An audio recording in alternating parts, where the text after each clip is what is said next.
Ready to go? Good evening and welcome to the July 18th, 2016 meeting of the Merrimack School Board. If you please rise and join me for the Pledge of Allegiance. I pledge allegiance to the flag of the United States of America and to the republic for which it stands, one nation, under God, indivisible, with liberty and justice for all. Thank you. And before I go on to item number 2, I just wanted to take a moment and welcome our newest member, Dr. Naomi Schoenfeld. We had appointed her at our special June 30th meeting.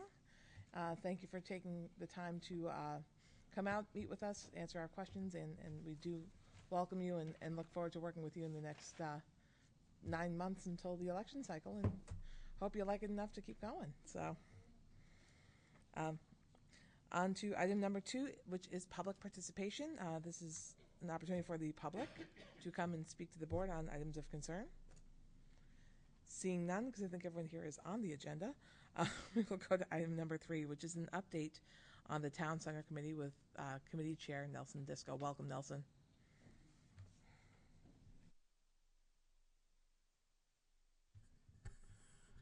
Thank you, Shannon. This is where I presume you would like to have me sit. We're going to be talking to those maps in a minute, but I thank you for the opportunity to come and talk to you all about the Town Center Committee, what we've been doing, and what we hope to do in the near future.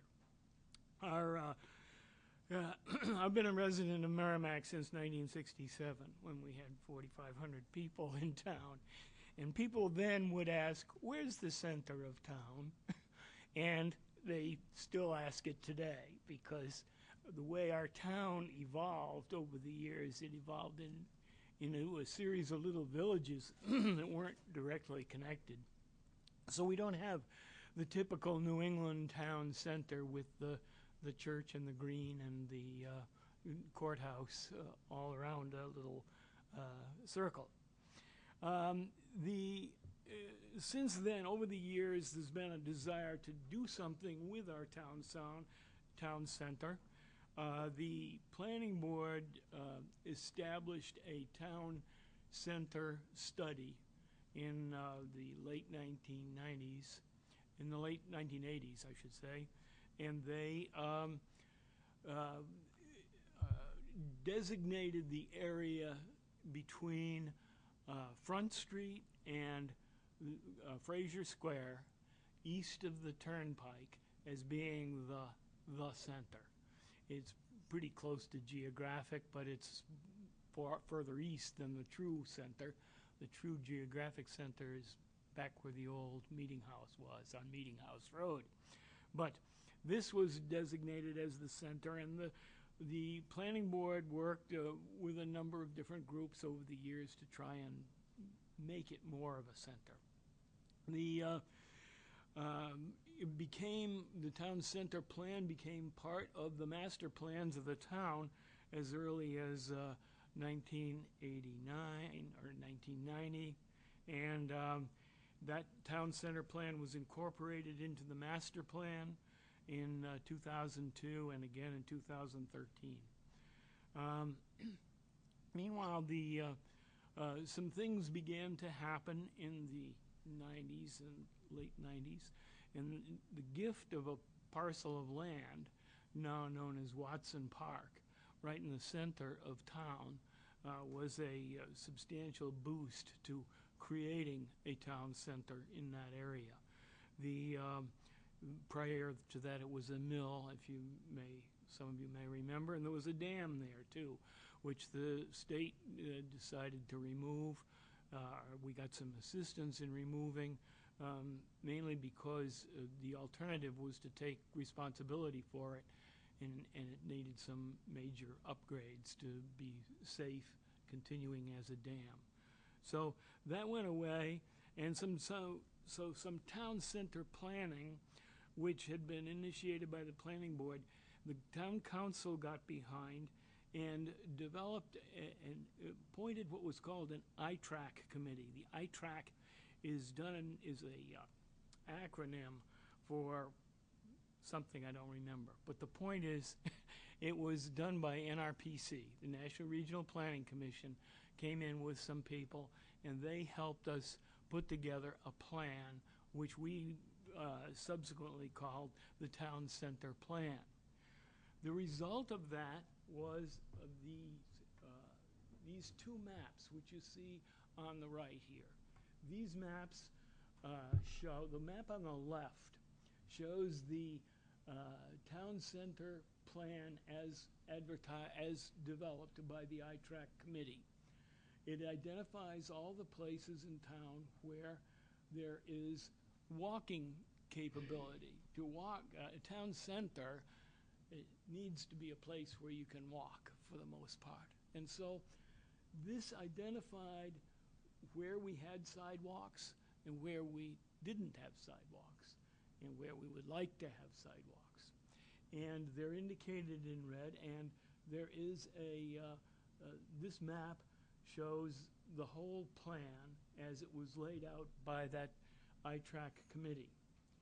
They came out with a series of recommendations. You'll see some numbers on that map. And in your handout today, I gave you a handout of the priorities as the ITRAC developed them in 2009, which I'll just walk quickly through them. I better take a microphone.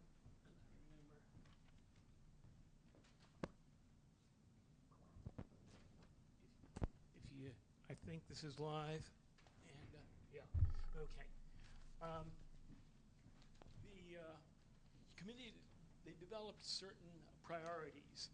You'll see that there's one called 1A, which was a sidewalk to connect the courthouse, which was brand new at that time, which hadn't even been finished when this plan was to connect it down through Abbey Griffin Park to this yellow, which is an existing sidewalk already on Route 3. Then priority 1B was to do a sidewalk in front of Watson Park, which was newly dedicated to the town. That one actually got done, and that's in place now because it was part of an upgrade to the Watson Park. The number 2 priority was to go north from the library to connect all the way up this shows it going to Twin Bridge Road, and then, of course, on across the Babusick Brook, which is a critical problem for walking right now. The others are on either sides of the DW Highway, and the west side of O'Gara Drive to extend the sidewalk out here along O'Gara Drive from the end of the existing sidewalk to Babusick Lake Road. And that's this piece right in here. And that piece is especially of interest to you because that belongs to the school. The south side of Woodbury Street was identified as a critical area to put a sidewalk on Woodbury Street that would connect the high school to the downtown. Then these pieces that would develop then eventually to fill in the blanks along both the DW Highway and on Babusick Lake Road. Now there's a lot of other places in town that might need and have sidewalks, but this was the town center's charter to look at this. In addition to the sidewalks, they also identified some trails. And one of them was they identified under the Daniel Webster Highway, Route 3, right here, there is a sluiceway, which is a water passage, if you will, that was built originally to feed the mill water for water power. And that opening now exists. With the removal of the dam, the level of the water has dropped way down, and one can walk underneath Route 3 right here in a nicely arched passageway. It's about 15 feet wide, and it goes under there. So they proposed a trail that would go from Watson Park all the way along the Souhegan River to the bridge that's been built here at the Merrill's Marauders Bridge. Now, the Merrill's Marauders Bridge is the highway bridge, the Effie Everett Turnpike Bridge that crosses the Sauhegan River. And below that now we have a pedestrian bridge, which was obtained through the state at the time that they were building the Merrill's Marauders Bridge. The city of Portsmouth had a bridge that they didn't need. It was lightly used bridge, gently used, and they brought it here and put it in place. The state put that in place. And so there is now a crossing here, and actually the footpath continues on from there up into the Birches area along Turkey Hill Road, and going the other way, it goes to Wildcat Falls. And if you haven't been to Wildcat Falls, it's worth the walk, and it's a beautiful place along the Sauhegan River, where the river drops about 15 feet in a series of cascades, and it would make a very nice walking area. This also connects to the high school. It goes behind the high school, and so it connects to the high school. We had a little interest from the high school at the time.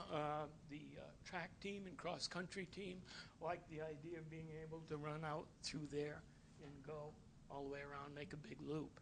Just like this was considered to be a good part of a walking, hiking, running loop, this piece along O'Gara Drive. There were a couple of other walking trails. Somebody pointed out to me today how they like this one that connects up to Twin Bridge Park. But the issue there is that the town doesn't own all the land yet.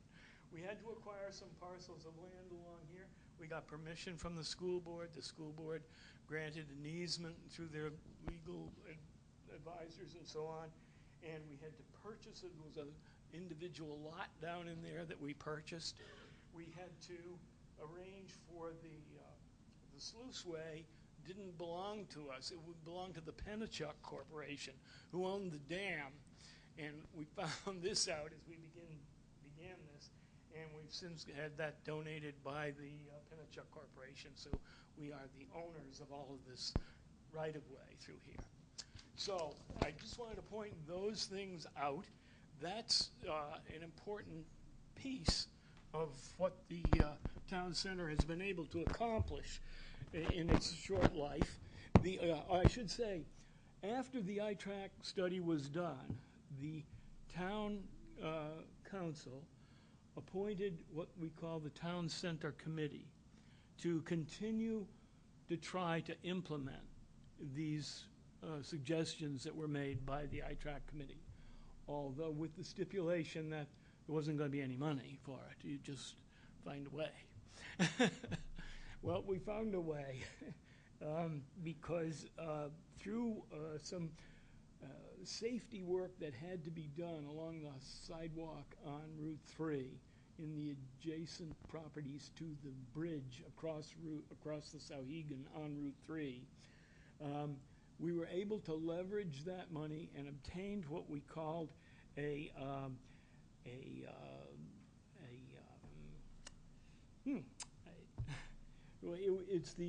TAP, Transportation Alternative Program, with the state of New Hampshire, Department of Transportation.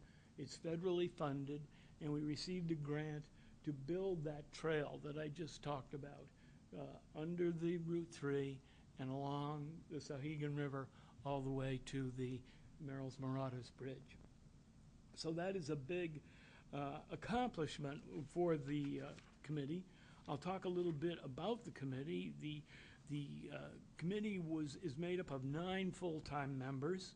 We have and it specifically says there should be a representative of the SAU on the committee, a member of the Planning Board, member of the Chamber of Commerce, members of the Library Board of Trustees, because the library is right there in the center and part of the center plan. So those are the specified members. There's also 5 members at large from the community that can participate in this program. You can participate on this committee, I should say. And so we have, as a committee, we have met several times. At the beginning, there was some activity with the school. We had a representative from the school board that you may remember, Tracy Bull, right? And she made a connection between between this board and our committee. The committee meets during the week, during the day, which is awkward for a lot of people, because everybody on the committee is on so many other committees, they couldn't find another time to meet. But at any rate, they, then Tracy left that position, and a year or so after that, first of all, Chris Ortega served as your liaison, and then Davis Powell for a while. But Davis couldn't keep up with it. He was always somewhere else besides Merrimack on the days we met. And so the communication kind of fell apart here between our boards. And I felt it was important to reestablish this communication. And we did talk to Marge about it. We had a representative step forth, Dawn Cote, and but she finds that because she works nights as a dispatcher, by the middle of the following day, after being up all night, she feels she can't continue. So I've come to ask you one thing tonight, and that is to see if we can establish a permanent person. I know that Matt has stepped in at least temporarily to open the doors, and we'd be very pleased with Matt, but that's your choice. Just to let you know, we would also be very pleased with Matt. So Okay. it's something that we've always had a school board representative. Yeah. But you're right, based on job requirements and everything else, 12 o'clock on a Friday is not usually something that any of the elected members can do. And we found that even having a liaison from the community, Tracy Bull was fantastic. We need someone that's going to give regular updates, but also has what I'll call institutional knowledge of our organization. Yeah. To be able to talk to you about the resources that you need, your goals, your plans, and the infrastructure that we have. Something that Matt can tell you is, all of our CI, capital improvement projects. He can tell you where all the gas pipes are and any type of conduit underground, which is very important when you're looking at something like a sidewalk. So it is our intention as a board, just to let you know, to have Matt continue as our liaison, if you will have him. If he will have us. Mr. Nelson, it would be, Mr. Tisco, it would be a pleasure to serve with you on the committee. Well, So- thank you for So those. we have you taken care of, so thank you. Those nice words. I'll tell you about a few of the other things that our committee has done, and just to know that we do have other plans for the town. Let me see well, I told you about the membership, and we've looked at these priorities, and some of these priorities we had to adjust a little bit. Our committee has, after some research, has proposed dead ending of Church Street, where Church Street now intersects Route 3 just north of the library. It comes down a very steep bank. The visibility is not good, and there's a berm of earth there that blocks a nice sidewalk that would connect from the library sidewalk going north. Our goal, of course, is to make a sidewalk that goes north and would eventually get to the post office, which has got some major hurdles. We know that there's a fairly long-term plan to replace the Route 3 bridge. And if that happens, that bridge will have a sidewalk at least on one side of it. So that's things that we've been working on. We've worked with the NRPC on updating the regional bike pedestrian plan, which is a region-wide plan for bicycles, and these are serious bicycles now. These aren't, these are people who want to go from town to town. The regional bike pedestrian plan has turned over all pedestrian worries to the towns, saying it's up to the town to figure out where you want your pedestrians to go. They're not trying to get people to walk from Merrimack to Amherst or to Lineborough. But bicycling is another story, And there they have identified Route 3 north-south from Bedford to Nashua as being a desired bike path, as well as Continental Boulevard.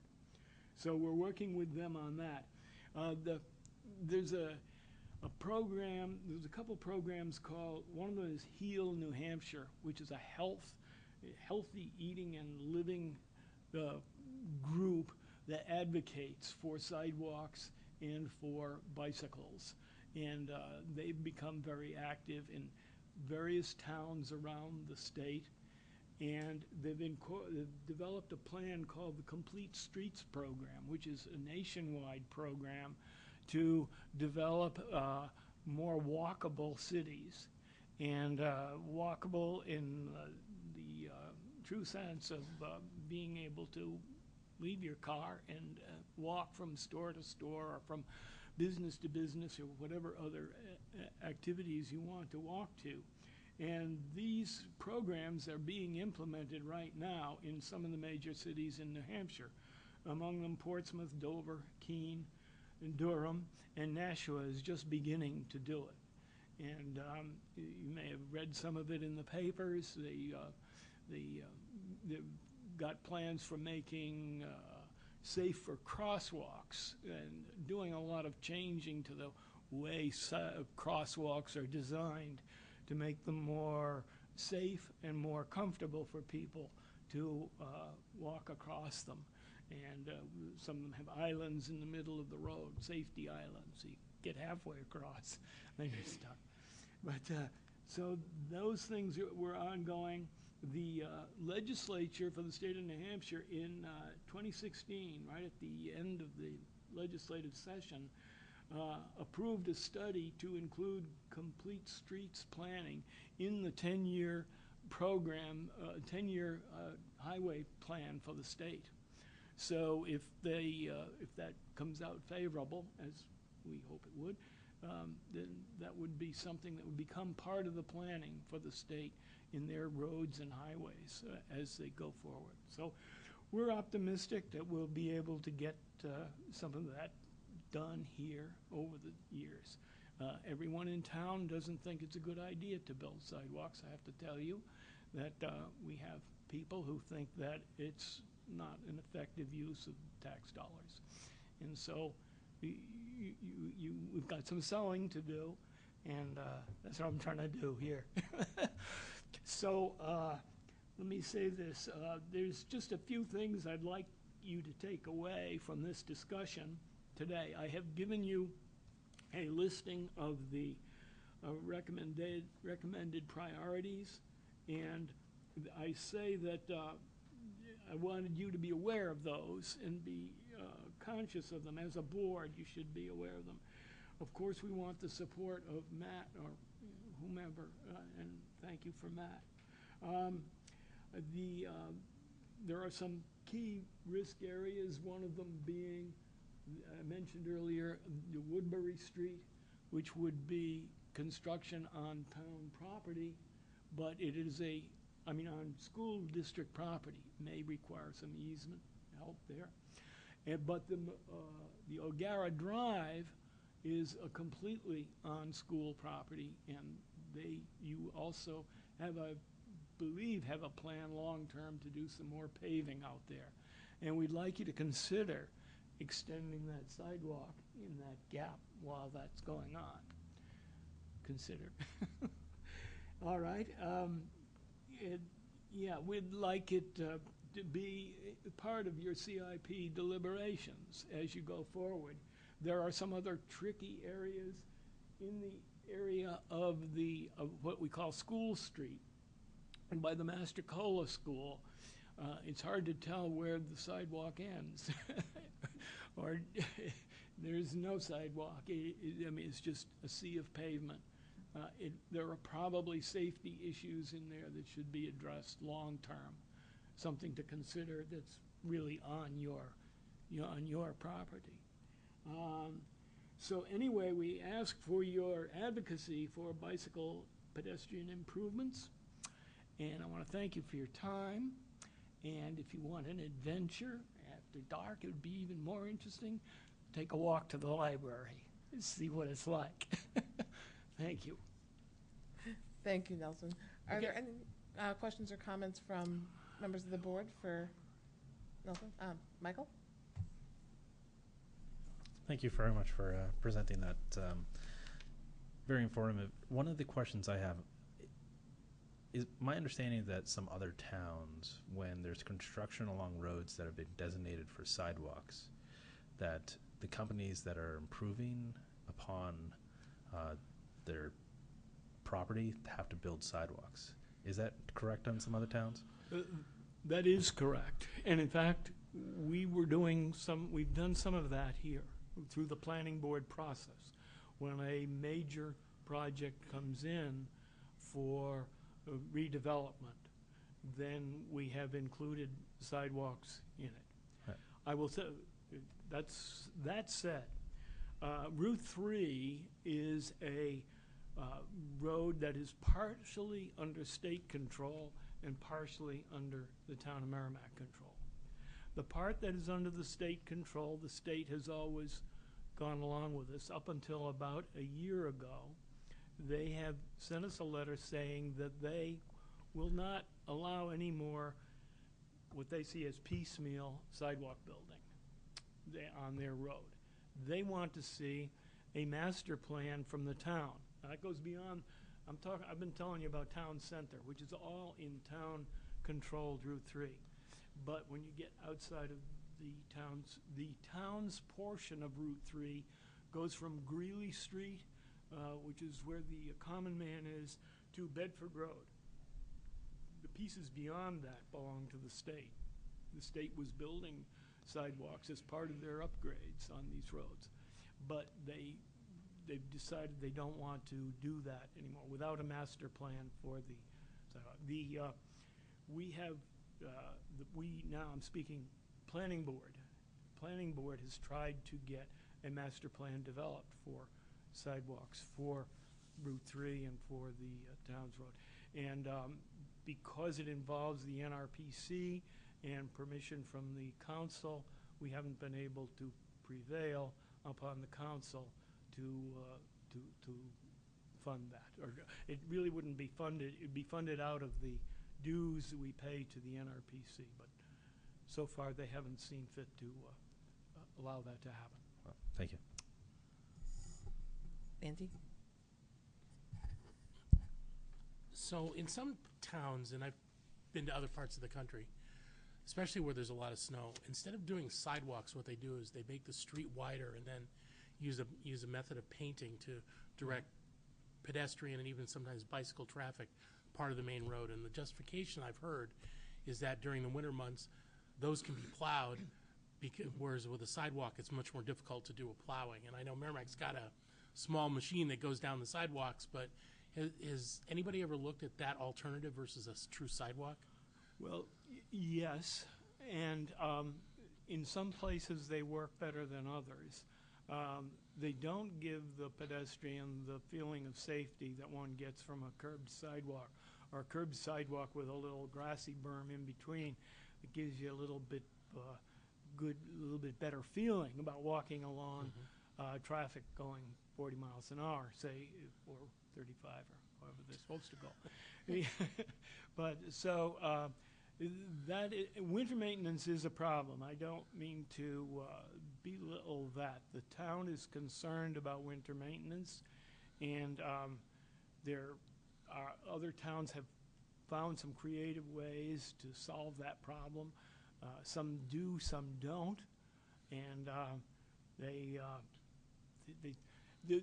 my argument has always been that winter is 3 months and the rest of the year is snow-free. But yes, Andy, there is an issue there, and we have looked at that. In some places, that kind of a sidewalk can work.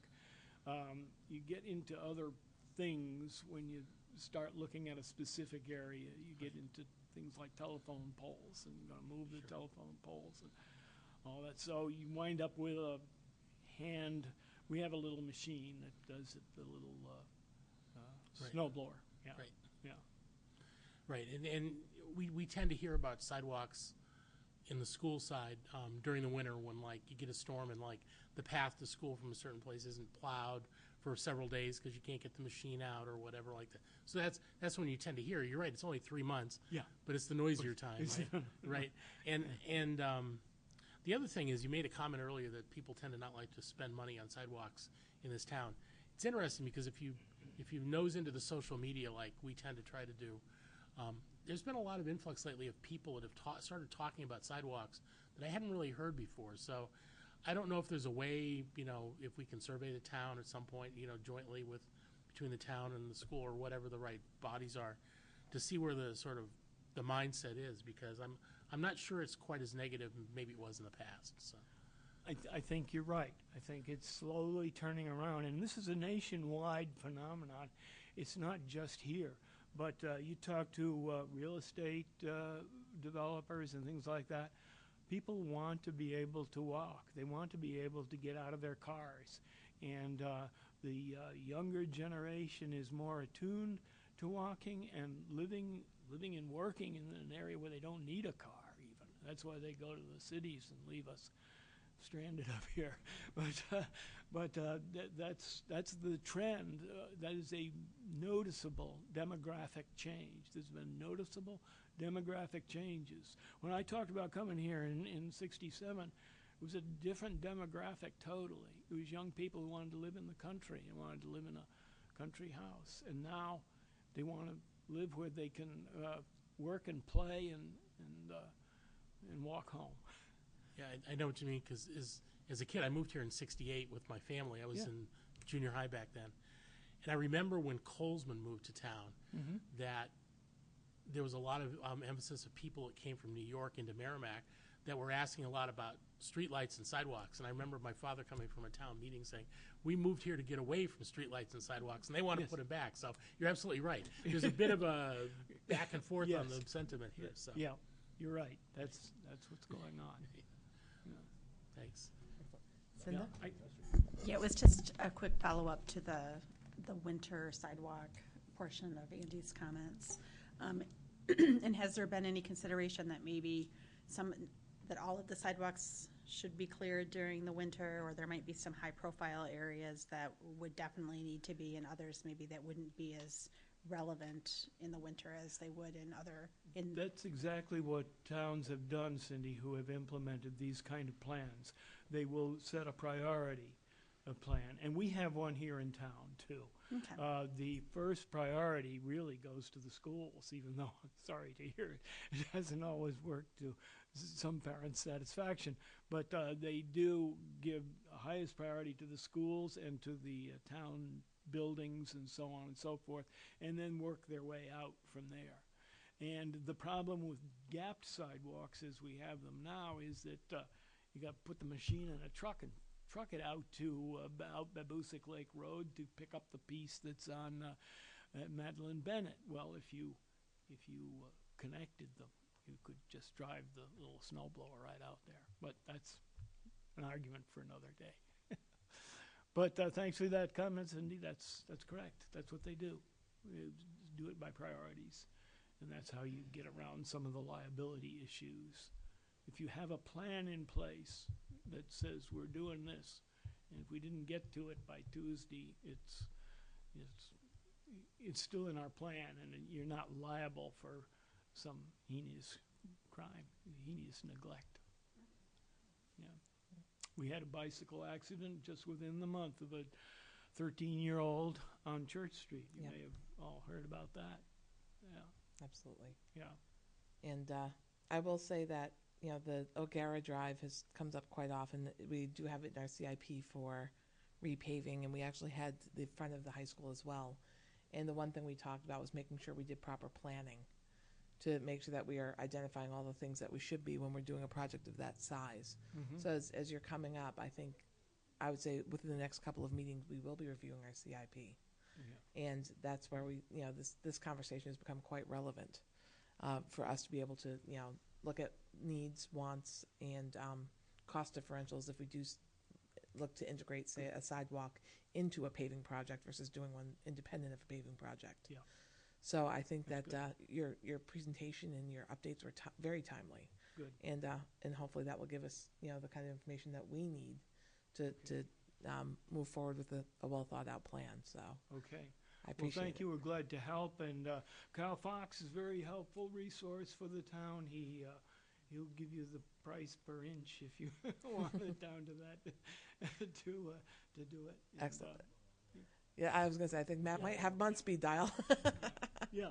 I know we do some paving projects through the town to get their rate for things Yes, that on yeah, our school-owned property, so we do have a very close relationship with them on that. So, Good.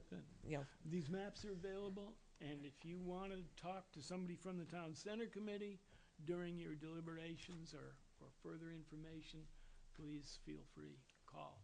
you bet. And Matt will be giving us regular updates as he Yeah, we'll comes have to Matt. you. He'll be coming Yes. to us talking about your goals and what's going on with your committee, so we don't have the detethering of our two bodies, because I think we have a lot in common. Yes, good. So, A lot of common goals. absolutely. And we've been very grateful for the help so far, because your cooperation has allowed this TAP project to go forward, you know, because it's on your property, or part of it's on your property.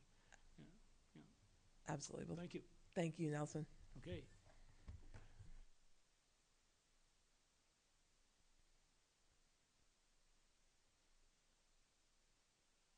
Oh.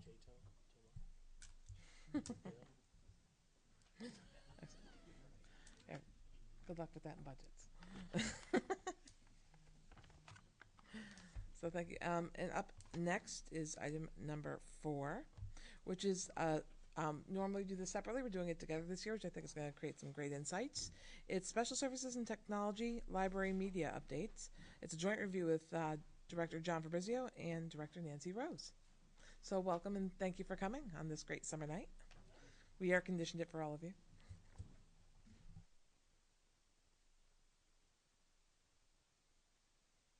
On there? No, I'm not on. Welcome to the school board. It's nice to meet you both. It's your first time, or my first time seeing you here.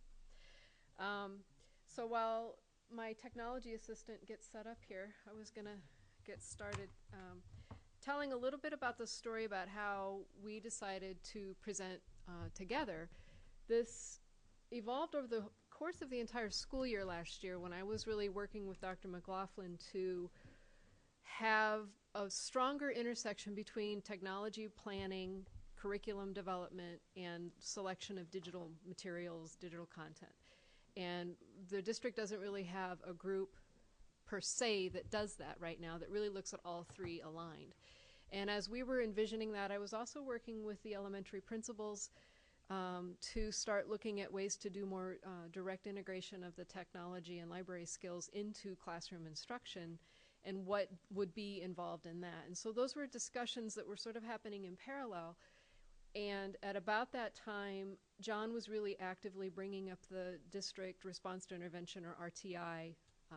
At that point, it was the committee, Universal Committee, but we realized that the district needed a steering committee. And so the three of us met and agreed that my joining the RTI steering committee was really the intersection of the technology, the curriculum, and the core Tier 1 instruction, which is really the first step in RTI, right there in the middle. And you did that well. Very good timing. So that's how we've been working through the course of the year, is planning these things as they align. And John and I have always worked very much in partnership. We've always looked at what we're doing with technology and what his needs are in supporting all learners, and trying very hard to make sure that we're not segmenting any more than we need to. If we can find something that works for a learner in a classroom that would benefit, probably more than just the identified learner would benefit, it would be all learners that could benefit. So we've always kind of worked on that, and he has a few examples of that. So that's really how we got started. I don't know if you want to share the... Sure. So, and I think that it's a great way of how we get started. And I think that Nancy and I had a lot of conversations around, sorry, too much technology. We had a lot of conversations around getting started, and with the funding sources in both technology and special ed, it's a lot of funding, and it's a lot of funding that can help a lot of students, and all students. And to do it smartly and intelligently and methodically and confer with each other and find out need, that's really when we started thinking about what's the right atmosphere for that to happen. And when you look at together our response to intervention and instruction, our RTI model, which evolved over the last few years, it does. It talks about the core instruction in the middle. It talks about how we have interventions for both and extensions for kids in Tier 2, and then in Tier 3 it has our intervention blocks for both and extensions for our kids who need it. Our most severe kids who need the most severe interventions, and our kids who need the most extensions. And we start talking a lot about that, and how does that happen? And a pure example of that, when we were talking, I said, Nancy, you know what? The sound field system. And I said, what's a sound field system? In front of you it's called the Red Cat, and it's the sound field system. And the essence of this device is the essence of our partnership, I think, in a lot of ways. It's technology, and it was meant for one. And it began to work with kids who had hearing loss and may have some piece of hearing loss. And what it does is it allows the audio from the teacher to permeate the whole room and not just directly at you in front of you. It comes from all sides and creates a sound field around this device. Well, that's great and wonderful, but in essence what happens is all the children in that room benefit from this device and benefit from technology and benefit from what was for the one is now for the whole. And I think that's how it all began. So I brought this device to give an example of that. We have over 200 of these throughout the district that are in classrooms, and we keep building capacity because we find that this is an effective tool. For example, if it's in a library and the librarian in an elementary level is reading to the students, those students in the back of the group as well as the front are getting the same voice, the same inflection, the same tone without having to raise our voice. We keep it there. It's a nice way of an instructional tool that benefits all kids. This technology brought in originally through Office of Special Services and Student Services, but then again, more technology, but bought smartly and purchased smartly through the collaboration with Nancy.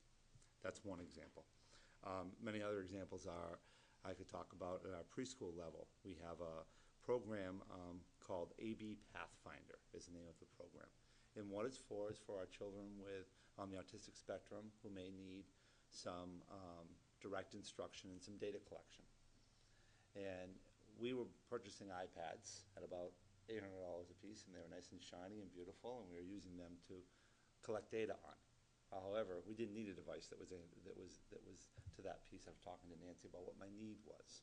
And the big conversation is, what's your need? Let's find a device to work together. So that allowed us to say, let's buy a $100 tablet and be able to use that for what the need is for that device. So I bought 7 for the price of 1 with our collaboration. And those things are happening from a financial aspect, but again, it's the more we can do by working smartly together that enhances and works with all kids. So also, through this, all the kids in the classroom again are as we move forward benefit. And as I walk you through this slide right here, this slide I'll go back first, and core instruction's in the middle right there, and it's that big overlapping purple shape in the middle. And when we take that and we say, well, what does that mean? What has to happen in our schools for that to be effective? We need partnerships between special ed, regular ed, and all the partners in the room with technology, all those pieces. We need to collect data for students. We need to differentiate our instruction for students. And we need to continually train and consult with our educators. And that's the basis of core instruction to help all of our students in the classroom. Is it really small behind us? It is really small behind us. I don't know why it's really small behind us. I apologize for that. I don't know why. Interesting. So, and then if we look at kind of our second bubble, it's taking, if I go back again, if I go back to this first piece and look at this, those 2 squares that are outside Tier 1 that say Tier 2. If we move forward, those are in this square right here. And it's both interventions and extension. And for that to happen, we really have to get smart about our data. And we can use technology for collecting our data. And we're using technology in the classroom outside the classroom. We're having our teams meet. We're talking about how do we extend kids and intervene with kids who need a little bit more.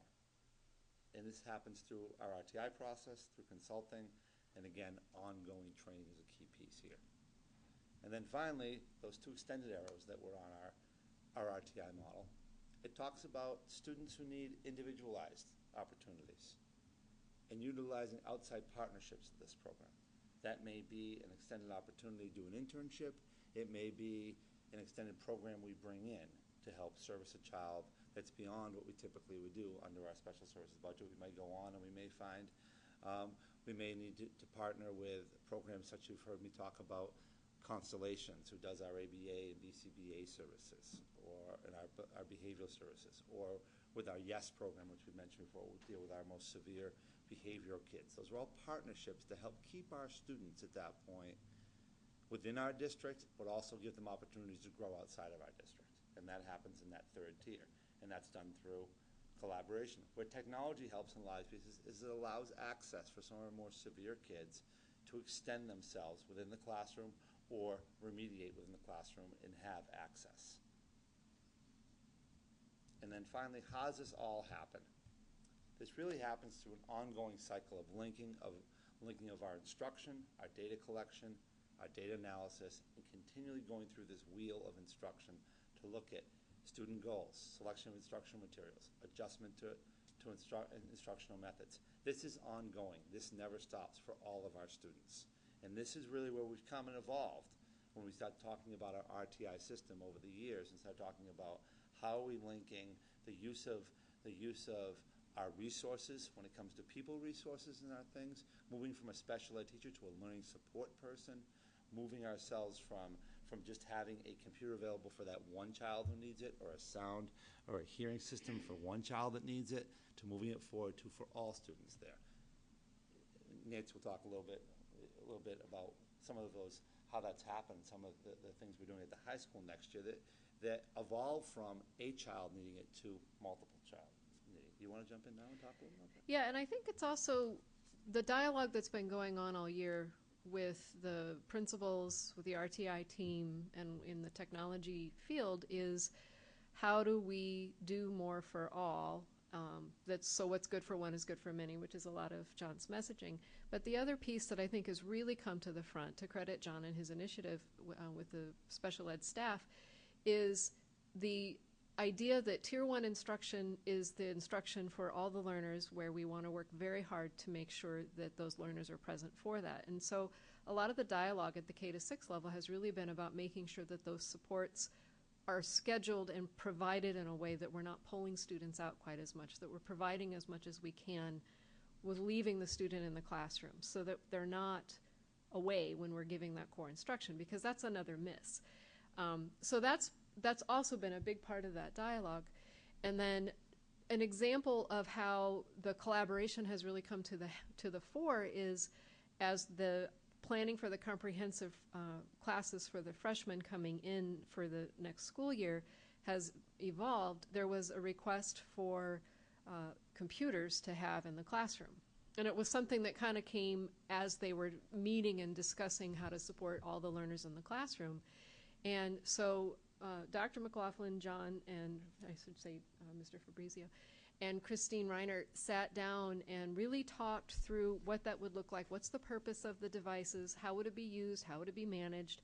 And what really started to come out was that during the core instruction, that Tier 1 core instruction time, the classroom teacher would be sort of delivering or advocating for whatever the main gist of the lesson would be for the day. And then they would be able to break into groups that were appropriate for that day. So it might be the levels of the learners, it might be the interests, it might be who got their homework done, but it would allow them to work in groups and to have devices in the classroom that are there with the second teacher that's a support to the class. They can break that up and support every learner in the classroom. So one day it may be the students that might fall under more of a standard level working with the technology, but another day it may be the students that are more at the college prep level, but it would be more fluid. And one of the big things that we talk about with technology with special needs students is right now, because we're not a one-to-one district and we're just starting to bring devices in, they kind of stand out. And this kind of levels that playing field. This is an opportunity for the devices to be there, to be used, and the groups are arbitrarily, or not arbitrarily, but they're on the spot decided, and it's based on the need of the moment. And one of the other issues with not having a lot of technology around is to get it. So if you go into the classroom for the day and you didn't plan to have the card or plan to have the laptops there, you might not be able to pull that together very quickly. And this design allows us to have small sets in every classroom. And then as the classes round up, at the end of the day, they would be in the learning support room, so they'd be available to the students ongoing. So, but this kind of came through that dialogue, through the discussion. And also, I'm always very mindful, while we're looking at the things that support special needs or the students that need extra help, I don't want to omit the kids who maybe are moving along at a standard pace or that may be at the other end of the spectrum. And the way that this model really formed was it would be who's in need that day. And the other thing I think that's nice is it will help us identify the opportunities for strong use of technology so that as we continue to grow our CIP and to continue to work on how we're implementing technology in the classrooms, we have a stated need or a programmatic need as opposed to a vision that we may or may not get to. And I think it builds more comfort and familiarity with teachers on the ground in a smaller scale. So I'm actually very excited to see how this is going to play out, and I know that Christine is she's very focused on making sure that there's a lot of study and data gathering about how they're used, how often are they used, what are they used for, is it enough, is it not, is it too little, those kinds of things, so that we can continue to grow, because next year the comprehensive levels will move up and we'll have another class. So this just allows us to sort of move it in and then grow it as the program moves forward. Great. And I think that a big piece of here is technology helps our students become independent too in a lot of ways. And I think that that's really the goal, is to be in the classroom, be independent. So I put this chart up because I think it's important that I frame, from my point of view as the Director of Special Services, really why. Why are we so involved in this? Why are we working together? What is our goal for this? And really on the Disabilities Act, it came down to talk to us about, it's our responsibility. We are supposed to be designing programs that include all students. And that's really what, from my end, we're pushing towards. We're seeing kind of how far we can keep pushing that to universal design. So the reason for further intervention outside the classroom is going to happen more limited. So really most of our stuff will happen within the classroom, be able to service kids, help kids, let them learn with their peers. That's the goal from my end. And technology is helping us get along that way. So, and I won't go through this a long time, but you've heard these words, those who've sat in the board in front of me, those that haven't, you will hear them multiple times coming out of every presentation I give you around free and appropriate public education and FAPE, and then and really about how FAPE, it's what we must do for kids. We must provide the experience and provide, combine that conformity to the IEP and with the standards. The law requires that. Include students with disabilities who have been suspended, expelled. We have to include everybody. Free, no exceptions. We have to do it. All right, without charge to parents, applies on special education related services, and that's what it is. And then what's appropriate must be decided by a case-to-case basis. Must meet state standards, conform with the IEP, and then public education meets the state standards, includes students in private facilities and school districts, and then children are placed in private facilities. So again, and then this is really about placement in the least restrictive environment. It really talks about least restrictive environment. I'm not going to read slides to you. I would just tell you that least restrictive environment pretty much means that it starts with the regular classroom. And this is a much simpler way of saying it. That starts with the general classroom, and then it goes to general classroom with supports, and then resources and supports outside of that classroom within our building, then self-contained programs within our building, and then separate specialized schools, residential placements, and then home placements. Our goal is always stay in that top place of the general education classroom and continue to create universal designs that help all students. Your turn. Technology switch here. Yeah.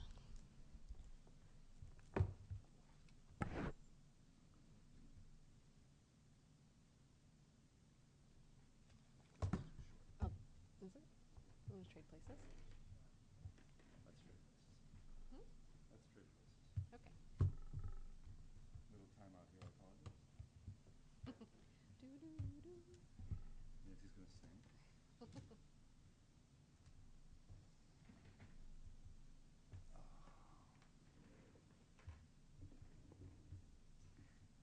So on my little part, we kind of agreed we would intro together. John walked through a little bit of his material, and then I just had a few things I wanted to share with you tonight. No, it turned off. It timed out, I think.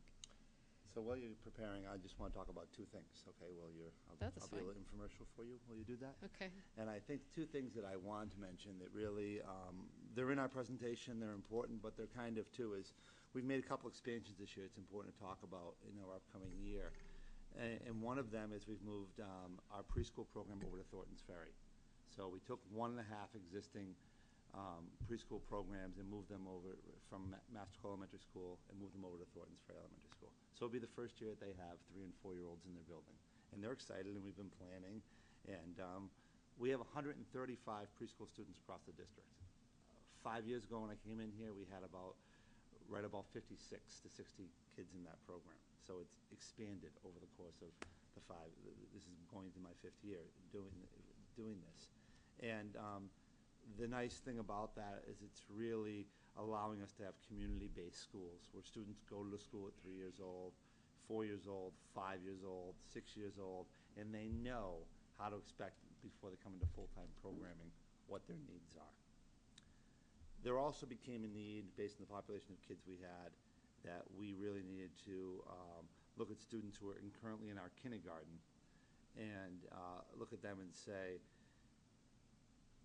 there was a few that really we had a group that have disabilities that allow them, that they need social skills, and they need skills beyond the academic arithmetic and reading. And we said, what do we do, and how do we meet the needs of this population of students? So we partnered with the Adult Learning Center, and in the fall, we'll begin our extended day program, which is going to be from 11 to 2:45 in the 3 elementary schools, 1 at each site. We walked last week and got approval from the state to have the capacity, because it is considered a child care placement, so you have to go through approval to make sure the spaces are correct, like we did when we put in kindergarten. We did that, so that'll begin in the fall. We're registering as we speak. They're coming in daily. We're really looking forward to it. We've hired site directors at all 3 places that will oversee this, and it will run very much like our program does after school, just a lot earlier. And it will allow us from the world of special ed to send in our service providers, our speech pathologists, our occupational therapists, our physical therapists, send them in to help work with these students to build those skills they need to prepare them to be able to go to 1st grade. And also, they'll benefit from some nice play for the students who are typical, developing, as they say, who will join in tuition into this program. So, thank you. Yep. So this is, I don't have my display down here, but so this is the Speak Up survey that was done back in December. We kind of gathered our forces kind of last minute to try to get that together. And what I did, there's surveys that were done for different age levels, for the community, parents, faculty, and members of the district. And there were so many questions and so many data points that I thought the most salient points that might be useful to share here would be the parent survey. And I just decided, in order to keep things short, and I can share this if you want it more completely, I went through and picked out the questions that seemed to talk the most about what actually happens in the schools, because there were some that were sort of demographic, some that talked about what people did or did not have in the homes. And just anecdotally, of the respondents, there were about 400 parent responses. Of them, I think we were at 78% who reported having broadband and or Wi-Fi in the home. So it was interesting to see that, but everybody was taking part in a survey online. So they were doing it somehow. So the first, and I also should let you know, I did a little bit of work to kind of collapse it and make it digestible. For the questions where there were a lot of options, I just decided to show the percentages that were over 40, or like in this case 30%. So there's some areas where there's fields that are not represented, so if you have more questions, I can certainly get you more, but this is just to give you a taste of what we found with the survey. So this is what concerns you most about the use of technology at your child's school. The top vote getter, if you want to call it that, was that technology use varies from teacher to teacher. And this has been a big part of discussion. I know that there's the formation of a communication committee, and we're looking forward to that coming together starting in September. But I think this is one of the big areas that we'll be looking at. To that end, we're already looking at implementing a learning management system that would go along with PowerSchool, with a more classroom-friendly opportunity to upload assignments and to have dialogues online, and very user-friendly system. That'll be going in at least for grades 7 through 12, but we may potentially look at adding it for a little bit younger students, but I want to see how grades 7 through 12 go first. But that was a big piece, and I think it's important to just call it out and say that we know that this is an issue. They said students don't have access to technology in every class. Again, this is true. We're not a one-to-one district. We are working on getting our student-to-device ratios lower. This year, the middle school will be getting laptop carts, and so that will make it so that every building has laptops that are mobile and can go into the classrooms. And so I think that's a good first step. It allows the teachers to become more familiar and comfortable with it.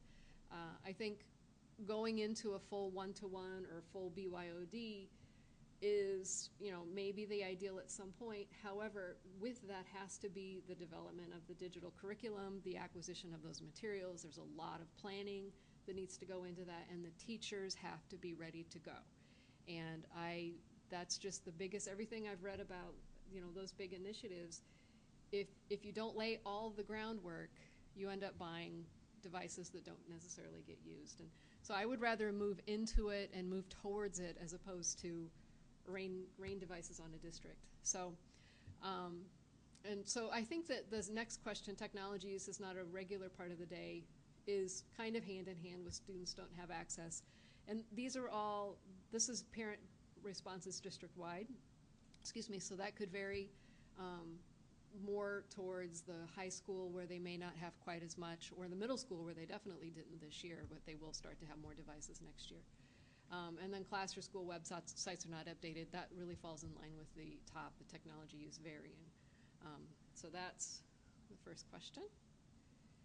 And then I also, I guess I mentioned that I selectively just hid the lower percentage getters, and I can show them if you want, but they're all sorted here. So, which of these topics would you like to know more about? The top one is, just more information about the technology use at my child's school. One thing that we're working on, we're transferring to a new web publishing framework over the course of the summer, and as we do that, one of my hopes is to have more of a ability to not really blog as much as have more sharing ability with a more fluid publishing system. And I think also the learning management system is going to help with that messaging as well. They are interested in knowing more about applications and software that could help with learning at home. Internet safety is a big one, and I know that we have the digital citizenship and internet safety is a regular part of instruction all the way through 8th grade. And then after that, there's not really any regular technology instruction. It's more integrated into courses. But it's a very common topic, and the students are actually sometimes they're fun because if they feel like something might not seem right, they will question and they'll ask teachers because they're so used to this being a part of the dialogue. So it's fun in observations to see them kind of check the teacher and say, is this safe for us to do? Interest in learning about different types of classroom models being implemented at my child's school. So I think this is where we're looking at situations like flipped learning, blended learning, if there's other kinds of instructional models being implemented. And then information about how data about my child collected through digital projects is being used and protected. This is a very big area right now. The whole idea of student privacy, data privacy is a big push. I was involved with a task force last year that was done by the Consortium of School Networking that designed a trusted learning environment self-assessment process and a badge that can go with that. I'd like to embark on that process, but it's a pretty big thing to do, and so I want to make sure that we're ready to start that process. But it really looks at all of the different data systems in your district, ranging from your paper files all the way through this, using code.org or Khan Academy or whatever site where you're signing students up. So that was more information people were interested in. How important do you think it is for every student to be able to use a mobile device like a laptop, tablet, or Chromebook? And I left it in the percentage, in the order, because the responses were that range. But 42% put in important. So the access to devices is kind of a recurring theme. So I think it's worth ongoing discussion. Let's see. What would be the benefit of incorporating more devices into daily instruction? So the top vote getter was access to online texts. And as we are upgrading texts, I think many of them have an online version. So I think at some point it might be worth considering if we're ready to make a jump from not purchasing the hard copies or only limited versions for the students that don't want to read on a screen. I fatigue reading on a screen, so I can relate to that. The next one is a recurring theme through the survey from all participants, and I think it's worth calling out, and that's the increase of student engagement. And I think when I first came to Merrimack in this role, there was this discussion about bringing in more technology to help improve student engagement, and there was a little bit of maybe a cynical response to, like, how much do we have to do to entertain these kids, kind of a question, which, it may be a valid question, but the reality is our students are going home and on their own, they're learning, whether it's with YouTube and all of, like, Crash Course and all of the different sites that are online, and maybe not everything that they're doing online is learning, but much of it is, and it's very engaging. A lot of it's very fast-paced, a lot of video-based learning, and the reality is, if you go from that and you come into school and you sit and you listen to somebody talk, that's not a terribly engaging setting, and I think we're looking at a lot of different models to help bring some of these different tools together so that some of the core instruction happens in a way that students find engaging, and then the teacher provides more of that facilitation and the opportunity to ask questions or to lead discussion or to make connections or to create the project or the piece that makes it a very hands-on or interconnected or immersive kind of experience. So I just think that's worth pointing out.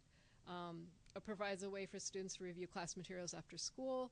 I think this is a big one, and there's another one, and I'm not sure if it landed in the very top, but that's the ability for them to sort of review the class as it happens. So whether you're looking at the notes that were actually taken on the board versus your own notes, whether you're looking at the capture of the classroom, some way that if you didn't get it the first time, you're not just out in the cold.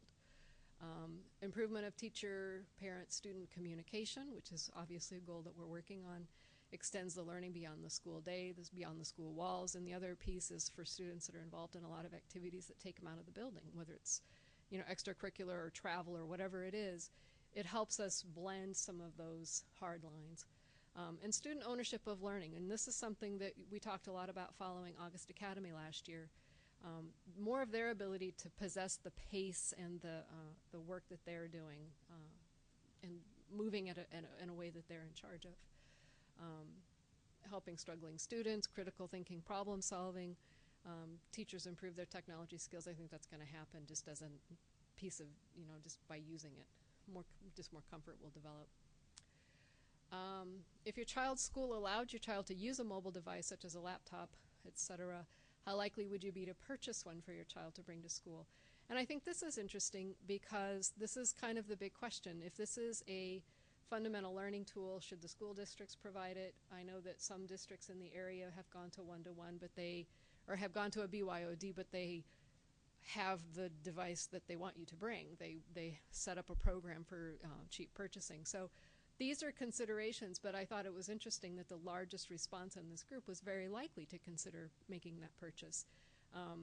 And the reality is we're a Windows-based district, and Windows laptops are now getting down into under $300. And they're not tablets, they're full-blown laptops. So watching the big companies duke it out over who gets control of the education market, has really helped drive prices down, so it has been a benefit to us.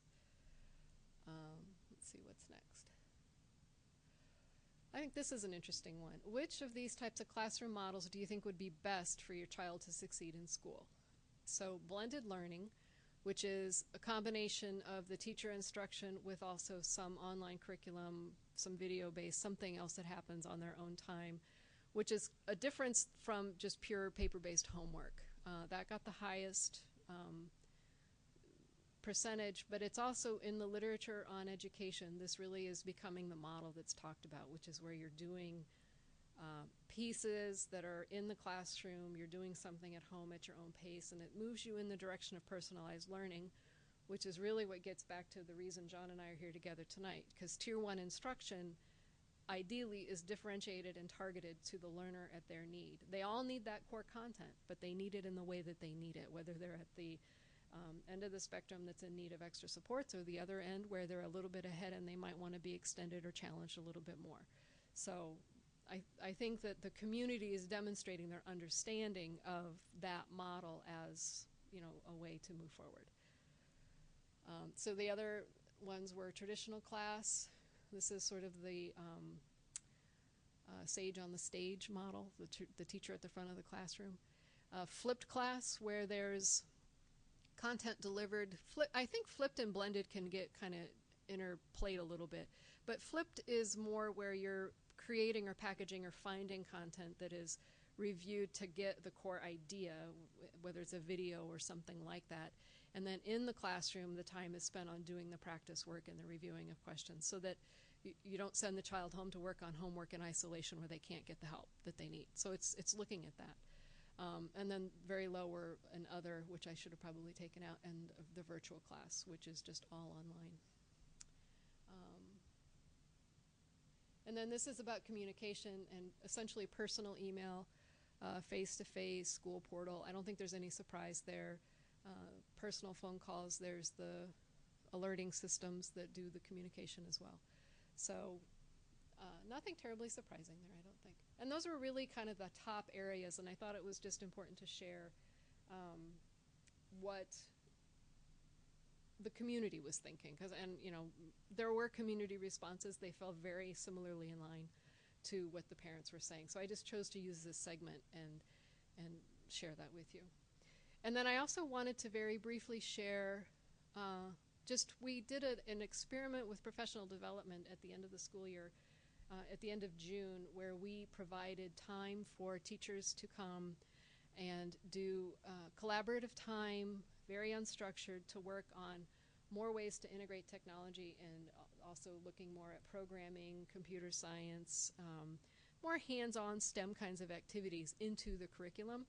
And I just wanted to very briefly share how this went, because it was actually kind of risky, because it was sort of, you get to come, we'll pay you for up to 3 days, see what you can do with that. And this kind of worked out. I was actually away out of the district for a family issue and had to kind of plan this on the fly, and I was so surprised at how many of the teachers made contact with each other and grouped so that they were there on the same days. And this ran for 7 days right after school got out.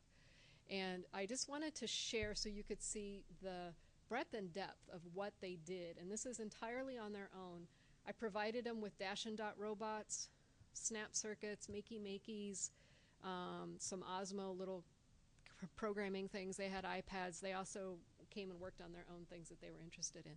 So, and I had them putting notes into this one notebook to help me capture that day. So I just wanted to kind of quickly show they did this. They combined the Dash and Dot robots with the Makey-Makey, which is all the wires, and the Play-Doh, which is conductive.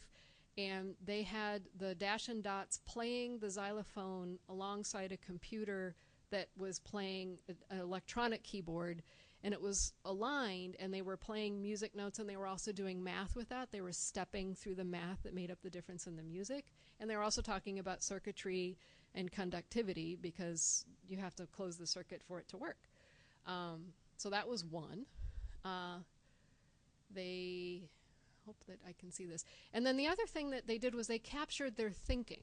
So as they were thinking about how this worked, they were thinking, well, what else could I use this for? Where does this tie in? And they were dreaming up about how to do PBIS kinds of activities, the behavioral programs. They were looking at the Planet project. They were using it for literacy, storytelling. There's a video that it's not reliable in playing because it needs to get uploaded to a different format. But they made the 3 little pigs with Dash and Dot on this map, and they programmed the Dash to walk up, do the little pig, let me in, and the Dot responded, and it launched a ball to knock over the house. And these are teachers in an elementary school who have no computer background, no programming background, and they did all of this actually the first day. And what was interesting, I asked them, is this something that you could have imagined you would be able to do? And they all were like, no. And I said, how about the ties into curriculum? And they said, well, honestly, we weren't quite sure how that was going to work, but I have this list. And they would like open up their paper and show all of the different ideas that they'd come together with how to make these connections. And if we're worried about student engagement, the Dash and Dot robots, the Makey-Makeys are all highly, highly entertaining. And I have watched high school kids crawl around on the floor to program them. So it isn't just limited to the elementary level. Oh, there's the wolf. They took the Dash robot and gave him a wolf mask. So, and here they are working and getting this all going. And I can try to get the video uploaded someplace where it will play. And then as they were doing this, they were researching different sites that they could do similar things with.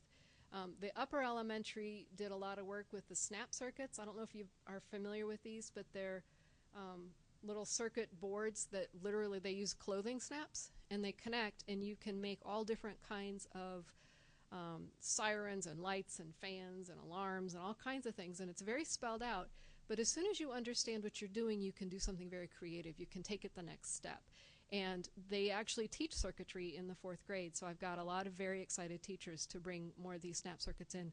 They're really very, very reasonably priced and very easy to get your head around. They're tactile, they're kinetic, they have a lot of information that's very easy to understand. Every mark on every one of those pieces is significant.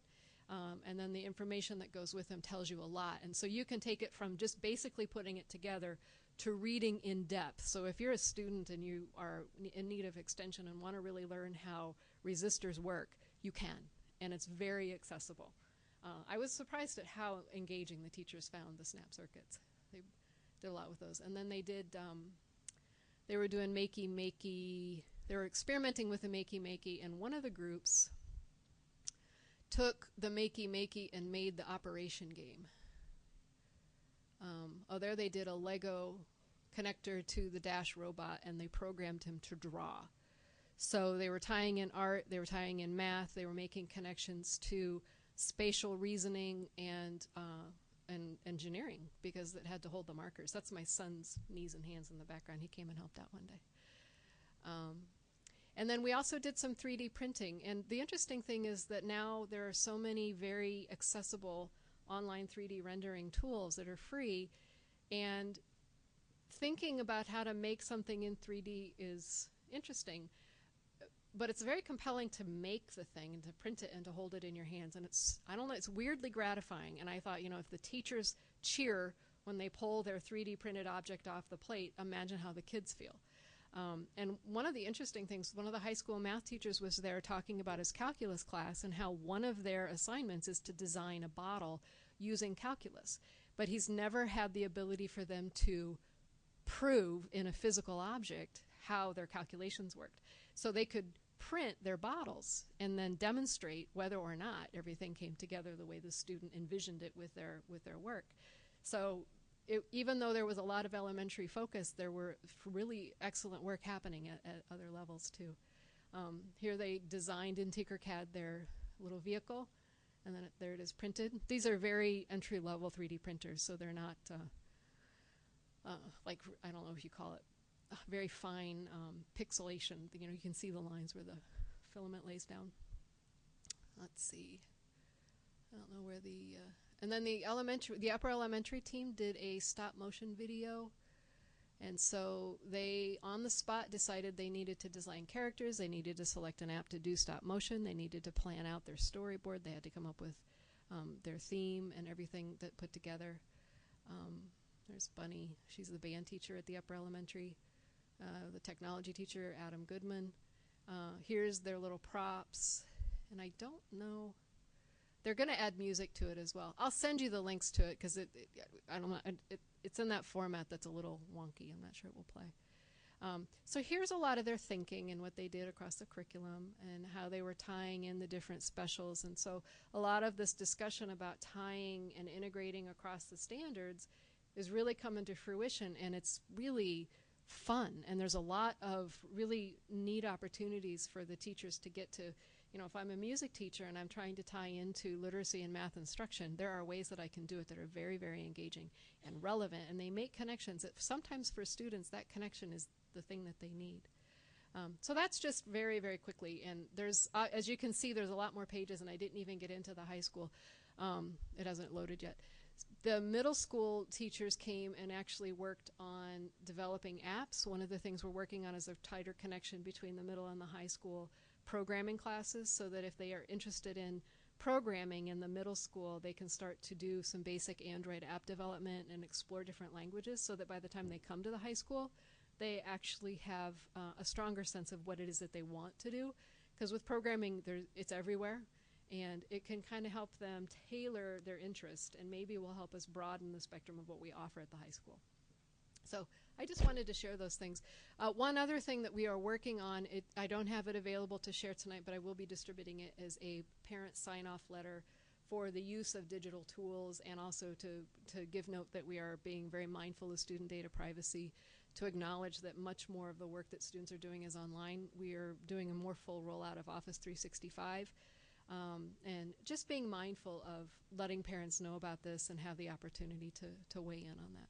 So that will be forthcoming. So that's all I had. Is there anything I missed? No, you got it all. And I hope we didn't go too long. I know you guys have a long night. No, yeah.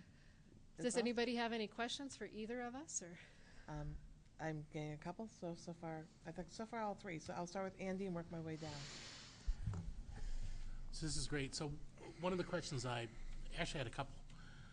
So you talked about the price of laptops going way down. We know that that's largely driven because you don't have disks on them anymore. You have small solid states, and it relies on Office 365 or Google or something like that to do it.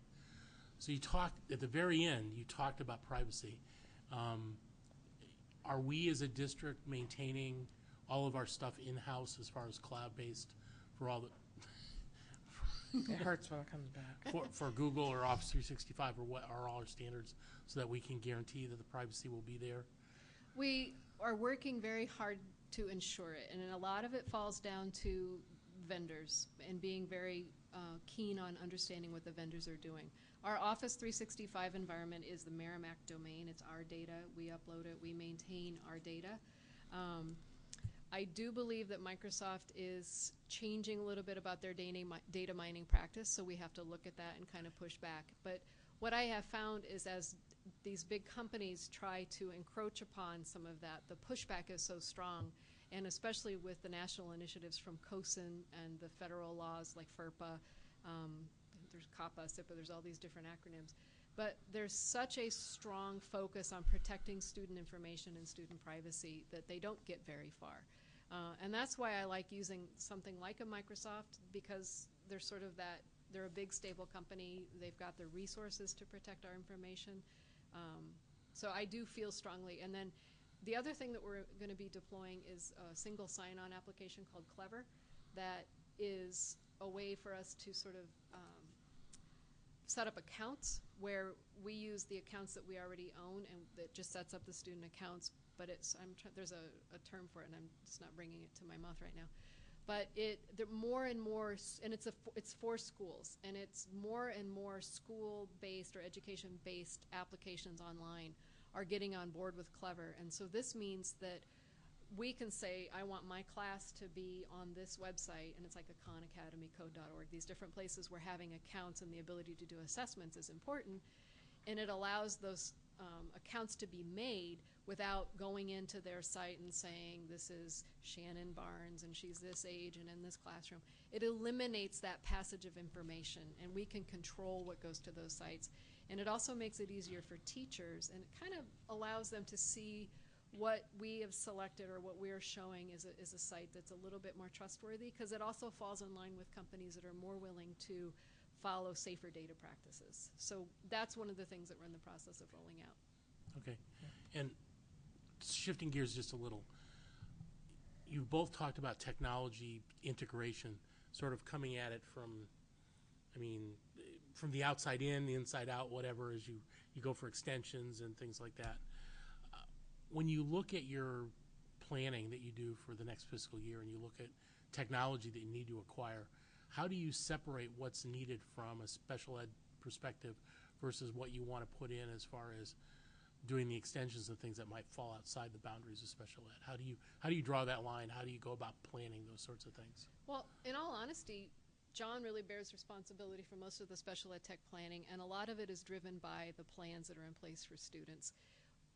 What we've been doing then more collaboratively is looking at supports for classrooms that support all learners. So like the example we shared about Christine at the high school and the comprehensive classrooms, they recognize that technology can help in those classrooms, and it would be a nice opportunity to start to explore how to use it, but not just for the standard level kids or just for the kids that need the extra help, but as an extra tool to create a differentiation opportunity. Because as soon as you have two adults, you have the regular education teacher, the learning support specialist, and you have the technology in the classroom, you potentially have 3 groups. And smaller group instruction allows you to sort of segment the kids according to the need of the moment. And it doesn't have to be that I have a plan, therefore I get a laptop. It's I read this and I'm very intrigued and I want to learn more about this facet of what we're studying, and those kids are together. They have that ability to fluidly group kids. And so the planning is really what supports learning the way we want to deliver instruction now.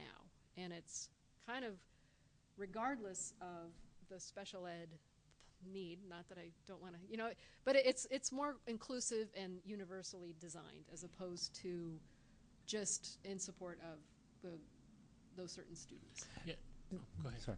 No, and I think the thinking's the same along the line. I think our thinking is the thinking is that what's needed for that child and what's needed for those students, all the students. And I think when we start saying that, for example, I'll bring it back to the system in front of me, and it's the whole idea about this was needed for a particular purpose, or we need a laptop for this child and this child's needs. However, Nancy and I talked together and buy the same laptops or the same systems with dual purchasing accounts that benefit all the kids. So it is that universal design piece that happens that we're handling both those situations in one purchase a lot of times. Right.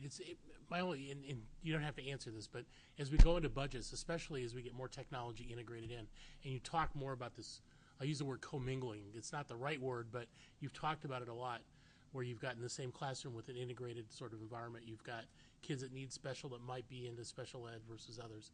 I know from a budget perspective, we're going to need to be somewhat crisp and somewhat knowledgeable about where they're coming from, because there's a lot of sensitivity with taxpayers about making sure that our special, move that up, our special ed budget is not used inappropriately, and make sure that things that we buy through our normal technology budgets to make sure that we're not spending something that could be legitimately covered under special ed and things. So because you're presenting together, I just wanted to sort of throw that out there because that'll be something we want to pay attention to. Well, and that's actually precisely where the dialogue went, because there are students who have devices that are prescribed and paid for by special ed.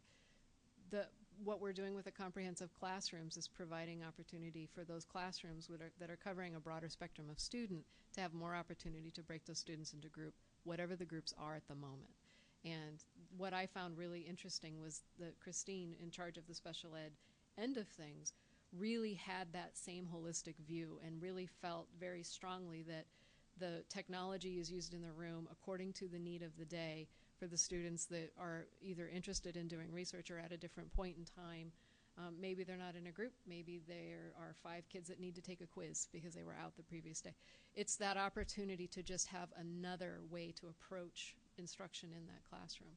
So that was actually a very big part of my question. If I was going to help with my budget with that, how does this support every learner in the room? Okay. Cinda?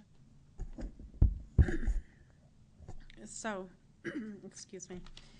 So in thinking about this, it was a lot of material, and I'm trying to just kind of, no, that's okay, and it's all very, very Yeah. Yeah, No, I don't know it's- what's going on with the back screen. That's- No, it was all very, very valuable, and I appreciate how the two of you spelled this out. It very alert, and I'm very engaged listening to you when you talk about a lot of these things, because it's something that I think are really important priorities for the district when you start to talk about getting the right tools and integrating them to get the most use for the greatest population of students. So thank you for that. What I was trying to wrap my head around was maybe further along the lines of Andy's question is there are a couple things. One is you don't want to do everything all at once because you want to be able to make the right choices for the right tools. And then you talked about just the engagement of how technology supports engagement with kids, which I think is just key for how they learn now. I mean, my son, for example, is teaching himself how to play the guitar in all the chords by using the internet. And it's kind of beyond my comprehension on how far he's been able to take that. So, and I think that you're right, that kids definitely are used to that. And I think engaging education is really good for like a kinetic learner, for example, and that's just my view of it. But having said that, it's important, I think, for us to know what are the immediate tech priorities for, the short term, let's say the next budget year cycle, and what you need from us, the board, what we can do to support the incremental steps that we need to be able to get to where we want to be as a district. So so I don't know if you have any questions or any response to that part. Well, we're at this point in time, we're looking at the 17-18 school year for, Right. for tech planning. I think there's a lot of areas that we could look at where we've been adding a lot of devices. We've added laptops now at the elementary schools, and we have added them at the high school. The middle school is getting laptops in carts. The upper elementary had them starting back with the trustees in the Master Cola Fund, and we've been able to replace those. So they're becoming an expectation. They're becoming more of a part of the scenery. I have interest in exploring doing more addition if there's a way to do that in a reasonable way, but my concern is it's not only the technology budget. We also need the support, and we also would need to make sure that we build in the time for educators to have the ability to develop a curriculum that's more digitally based, to get more comfortable with having technology in the classrooms. And I think in many ways I've heard big districts that talk about when they put in big initiatives to add devices, the device is about 20% of the cost. The reality is that the support mechanism and the time to get teachers involved and the training that you need to provide to them is a huge piece of it. And so we would need to look at it across the board. It's not just a technology cost. And we're at the point where we were able to add the technician position last year, which has been invaluable. I would like to say thank you again for that. They're both extremely busy people, and as we add devices, I can see their eyes kind of like, okay. And with the CIP, we've been able to change the replacement cycle, and so we aren't servicing 12 and 13-year-old machines anymore. However, when we're adding machines, we have to be mindful that the replacement budget goes up with that. So there's a lot of moving parts to that dialogue, and I think we're probably at a point where we need to consider on a broader scale what the district wants to do in that way. Obviously, we can't solve that tonight, but those are the big factors that would need to go along with it. No, I think it's truly amazing what we do in this district with a very limited amount of resources for technology. And I know it's come up before at this table where some of us have made reference to the corporate environments that we work in and the amount of technology resources to support that infrastructure. So I totally get that. The other thing I was interested in finding out just a little bit more is you started to speak briefly about something that you wanted to try in the grades 7 to 12. It sounded like maybe the learning management system. Yes. We license Schoology. So if you go look up Schoology.com, it's something that you can use on a free level. And then when you license it, you can tie it directly into PowerSchool, so it can create class rosters. It allows you to create accounts, ties the accounts together. There's other things that go with it that are very, very powerful. So that will be sort of the classroom piece that will go alongside PowerSchool. So PowerSchool is still going to be your demographic system for managing student and parent information, the course, scheduling, the grade book per se. Where Schoology is the piece where the teacher can post assignments, they can have online discussions.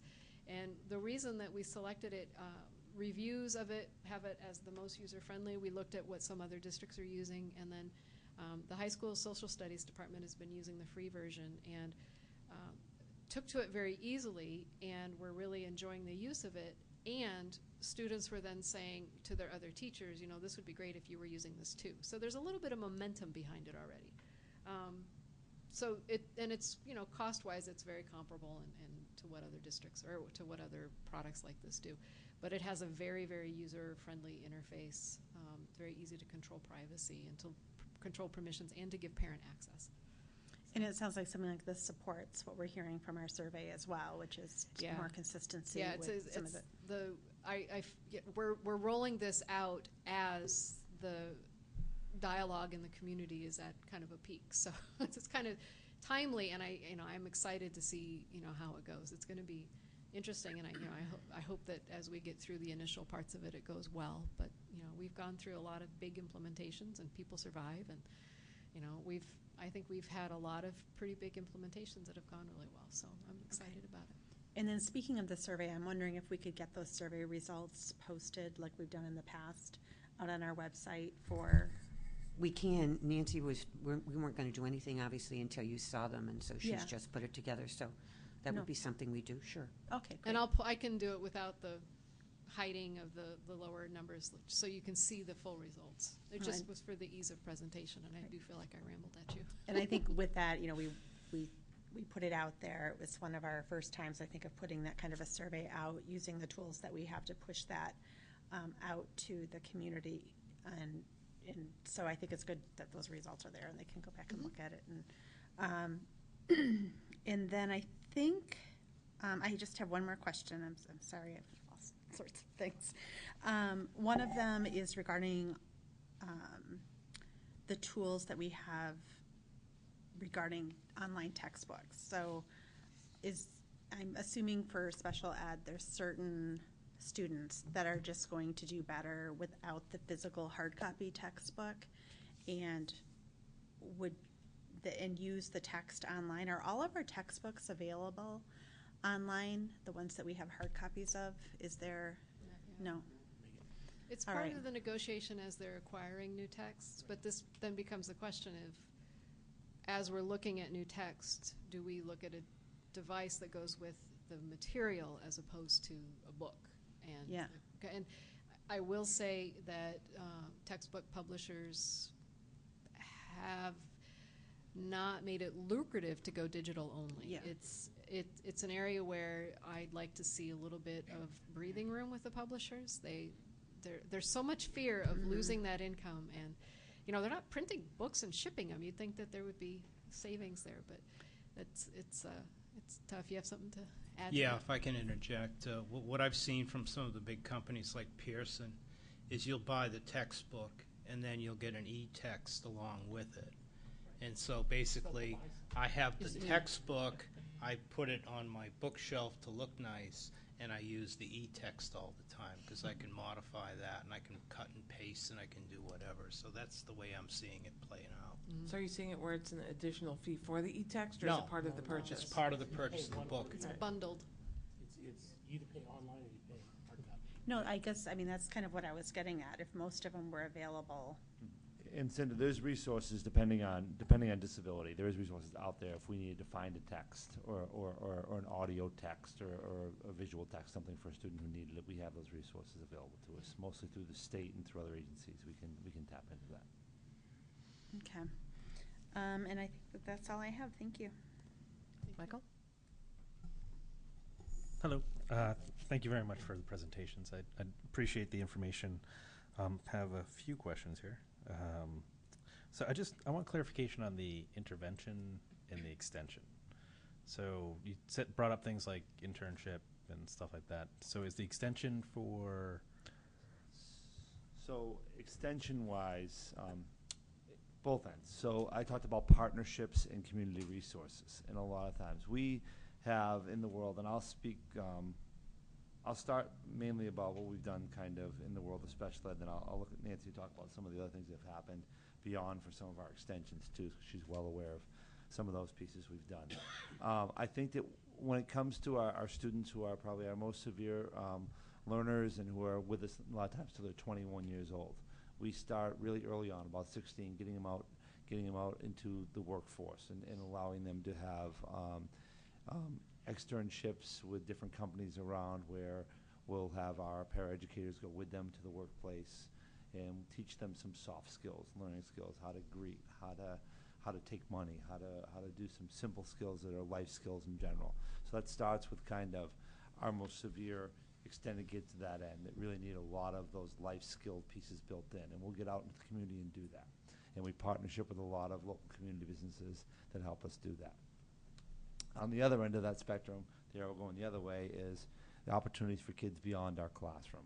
And I'm going to, Nancy, refer to you to talk if you want to. Well, I know that at the high school level there have been some partnerships with some communities, and this is an area that Marge and I have been starting to talk about a lot, to tie into the Chamber of Commerce and Rotary and to get really meaningful connections with the businesses in town. There's a lot of high-tech companies and skilled manufacturing. There's some really interesting companies in town. And there have been some field trips and some connections made. The other thing that we've been doing is we've had students from the middle and high school. I think you, in some of the school presentations, heard about the students that were going into the elementary schools and teaching science or doing robotics with them. We're really looking at facilitating more of that so that students that have an interest in taking something to the next level, and you don't learn more than when you're teaching. And they found that to be true. And we had middle and high school students go and work with kids at Thornton's Ferry with the Dash and Dot robots, and they designed the lessons and the activities. And the nice thing is that we had enough of them that we could have an older student in a group with like 2 or 3 of the younger students. And the day that I was there for the whole time, it actually was one of the more challenging second grade classrooms. And there wasn't a behavior issue in the room. And they were wrapping up and getting ready to go, and they were hugging each other, and the middle school and high school kids didn't want to leave because they hadn't necessarily gotten through all of the things that they designed, and the learning was very high. And what was interesting is as they were walking out, they were still like, and we could still do this, and we could take this and do this next thing. And the learning that came for the older kids was probably as profound as it was for the younger kids. And what's cooler than learning from a high school or middle school level kid? So I'm hoping to create more of those opportunities and more of that cross-pollination, because I think, and it doesn't just have to be technology, I think that the student that was teaching science to the students at MES, those were amazing lessons, and I think he really took himself a place that he never imagined he would go. So I also am excited about more of that, and that's low cost. And I appreciate that you actually gave exactly those details, because sometimes when people see special services, they focus more on the children that have been either have more challenges versus actually being challenged. Mm-hmm. And I think that it's good for everybody to understand that the district is actually challenging kids in all aspects to move them forward. And I just want to kind of bring that focus a little bit more forward. I didn't get it quite across as much in your presentation, so I wanted the public to see that too. Did have some additional questions in regards to some of your statements. You stated a new web publishing tool. Oh, is that for the website? Yeah, or? the website. In the world of acquisitions, our existing web framework was purchased by a company that was purchased by a company that was purchased by Blackboard. Okay. And then they bought one other tool that they prefer, so they're phasing the one out that we're using. So we are being forced to migrate. But it has a little bit more functionality, but as we do it, now that we've had the system that we've had in place, it gives us an opportunity to kind of look at it fresh and, it's a move-in, so we get to do it in a different way rather than a build-up from the ground. Thank you. And then I think I had one more. You talked about the Microsoft Online, Office Online. Is there a policy, and this might go to Marge also, but a policy in regards to where teachers can put information versus using that? Is there any policy stating that any school documentation or anything like that can only be used within the school Office Online and not shared via Google Docs or something else that's a personal, actual aspect? I don't think our use of technology policy does not explicitly state where they can, but we do talk about paying attention to student data privacy and not posting things in a way that's accessible, communicating in a way that protects student privacy. We might be at a point where we want to look at that again. The policy is now a few years old, so it may be something we can do. I think that the bigger issue will be to go through the student data privacy self-assessment for the district, and a big part of that is educating all stakeholders in the process to understand risks that you're taking on a day-to-day basis that you don't know that you're doing. And that's, the sharing of information or texting things or emailing things to give us a more global look. So as we go through that exercise, I think there probably would be policy implications that come out of it. Yeah, I definitely would suggest it based off of some of the meetings that I've attended. And in regards to, I don't think the teachers fully know the right to know laws, also stating that if they actually put documentations on their private Google Drive, that Google Drive now becomes possibly public information.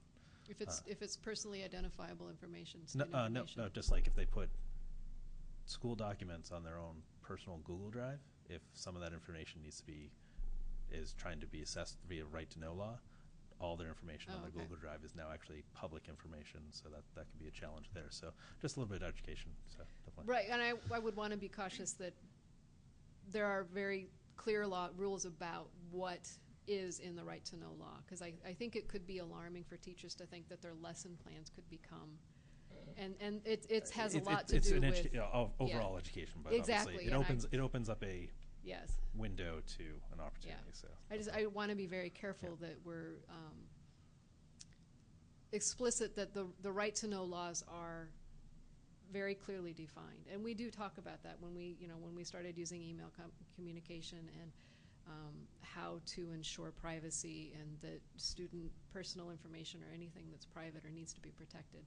We have to be very careful, and we do need to refresh on that. And I think that's all I have. Thank you very much. Thank you.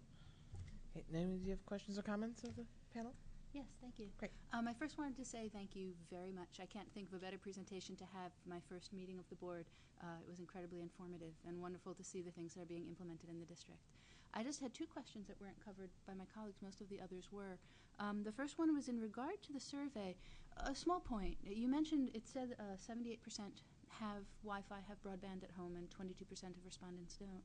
Of respondents, yeah. Right, of respondents, but it's an online survey. So that suggests that there might be others who simply couldn't access the survey. I was curious whether you have a sense of the district in some other way. Does that reflect people as a whole? We did a survey, it's been a long time ago that the district authored a survey. This survey was authored by the Future Ready initiative coming out of the federal government, trying to support schools to move forward and plan in a very deliberate way. And it's a survey that takes the local data and compiles it up so there's state level and national data. But we did do one, and I think at that point when that survey was done, the numbers were higher. This was just the respondents on this survey. And it was broadband specifically, so there were also DSL dial-up was still in there.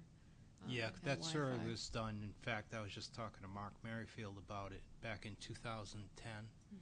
And I think the amount of homes that had some sort of internet connectivity, just not broadband, but dial-up and something, was around the 95% rate at that point. Yeah, I knew it was in the 90s. Yeah. Great. So. Thank you, because that changes things in the way you approach it. The other question, textbooks, online textbooks.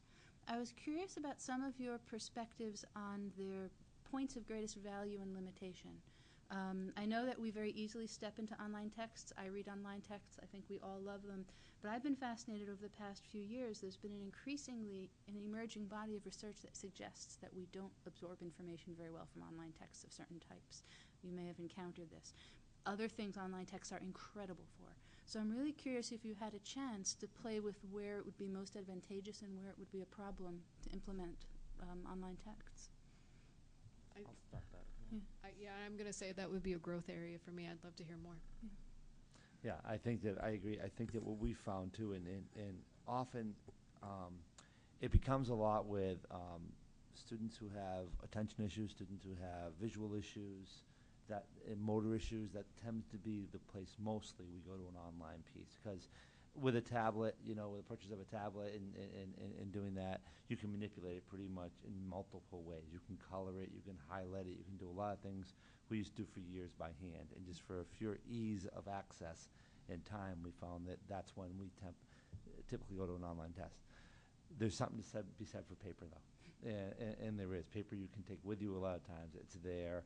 It's easy to access. We don't have the transference as much as we need to be yet to home to school with our online text and our online pieces. We're just not there yet, but I think we're getting there with some of those pieces. Thank you very much. Thank you. Yes, I did miss one. I had a quick question. We do have a Fortune 1000 technology company here in Merrimack. Are they involved in any way with the technology at school by either donations or involvement at all? Which company are you talking about? PC Connection. Oh, I work with them a lot. They're a vendor of ours. There have been times when we got donations from them, but we haven't necessarily done like a partnership. But that's where Marge and I have been talking about trying to reach out more. The company here in town is largely a sales office, and so I'm not sure how much there would, obviously there's going to be marketing and opportunities for that, but as a tech company, most of those operations are not based here in Merrimack. So like imaging and repair, that happens in Ohio. I know that their warehouses are not here. So, but we do work very closely with them. They're, a vendor that we work a lot with. Okay, thank you. So. Thanks, Michael. I do have a couple questions as well.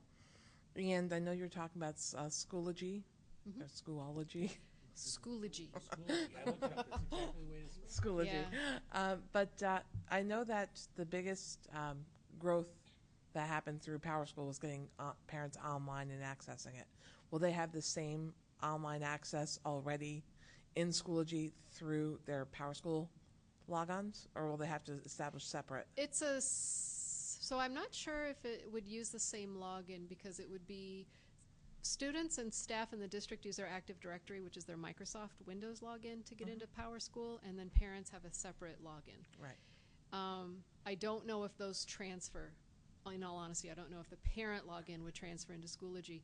However, they created a system to provide parents, when they set up a Schoology account, to get a code from their teachers that then puts them into the classes or gives them the ability to monitor the classes or to see what the students are doing.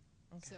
So it's a different mechanism, but it's designed for parent access as opposed to just taking their student's login, which is what sometimes ends up happening. So I was going to say, I know that as parents, when you first did roll it out, I did set up a PowerSchool portal account. And with that, I guess the question is, for parents and students, can we take the database of logins and transfer them to Schoology, so they only have one set of logins that mirrors both environments? that's the question I don't know the answer to. Okay. Because we use Active Directory for students and staff because we own those. When you set up your PowerSchool login, it's in the system, but I don't know, because it's an account that you set up, if we have the ability to take that and put it someplace else. Okay. It's encrypted. Gotcha. Understood. So I'm not sure that that's something that we can say, I want to give this person access over here. Okay. It's a different directory. So. Only because if that would get them already set up, that would make I agree. Adoption faster. Yeah. So if that was capable, I think that would be ideal.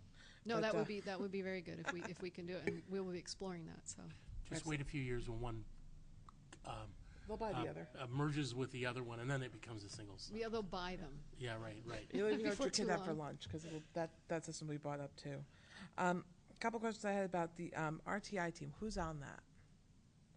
There is, right now, 16 members of the RTI team. And you have to give me their roles, but if you can give me their names, give me their roles. Like, are they all in the special education? Nope, there is not at all. Is your mic on? Classroom teachers, we have special education teachers, we have language arts coordinators we have principals, we have counselors, math facilitators, library media technology, Mark McLaughlin and myself. Excellent. So by there's role. there's- It's basically An administrator. and administrators. It's basically kind of a selected group of the power educators in the district that really have been on multiple committees for a long time, that know the inner workings of what goes on to be able to make decisions. And that's Okay. what it's designed to do. So we can come together and have a lot of the players in the room that have a connection to other players out in the district, that communication happens directly. Great. And then the other question I had was, you're talking about the ratio of students and devices. I know it's not 1-to-1. Is it 5-to-1 or 1-to-5? I mean, 1-to-5. It's in most buildings, with the addition of what is coming into the middle school, we're at about 1-to-4. 1-to-4. About 1-to-4.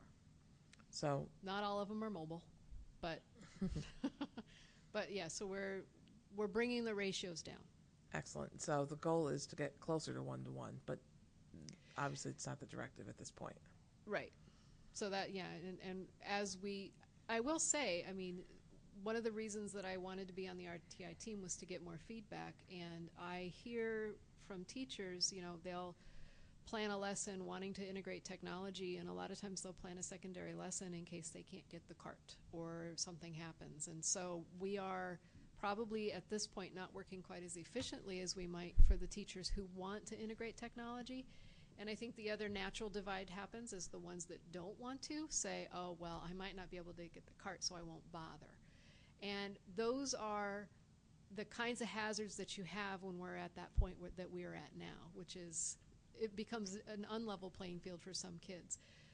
And that's the piece where we have the administrators in the buildings working very actively with the grade levels and making sure that they're more on top of making sure that everybody is getting an opportunity.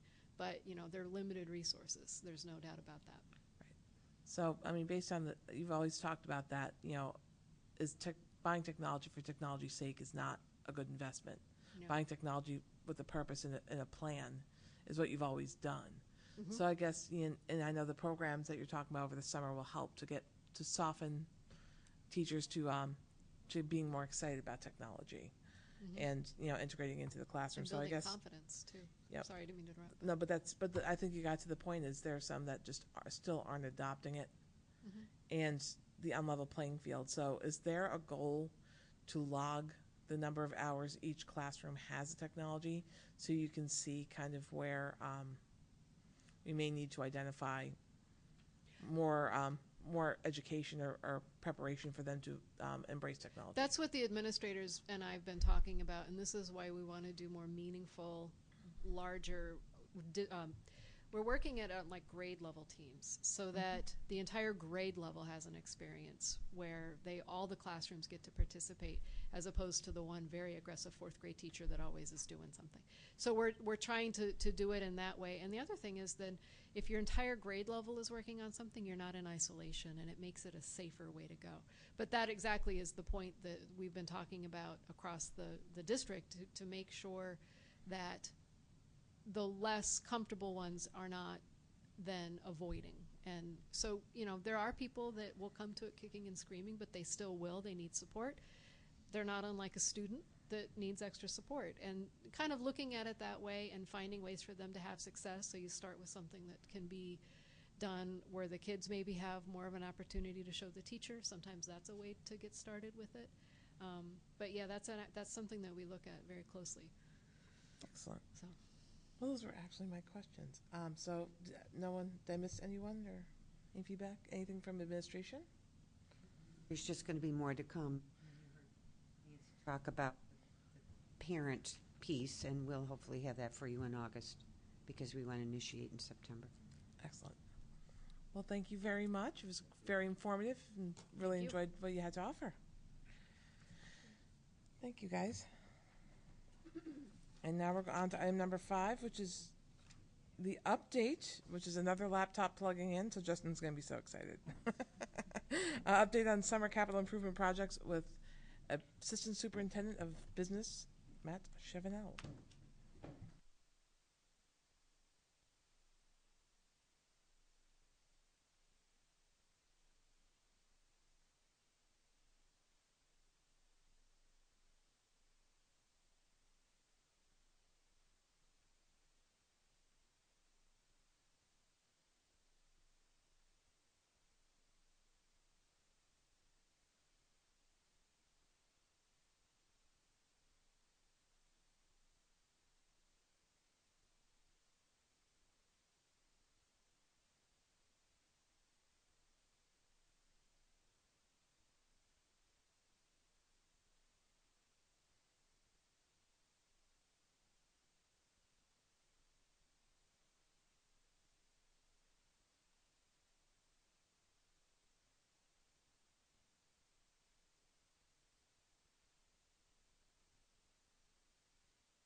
My favorite time of the year, the summertime.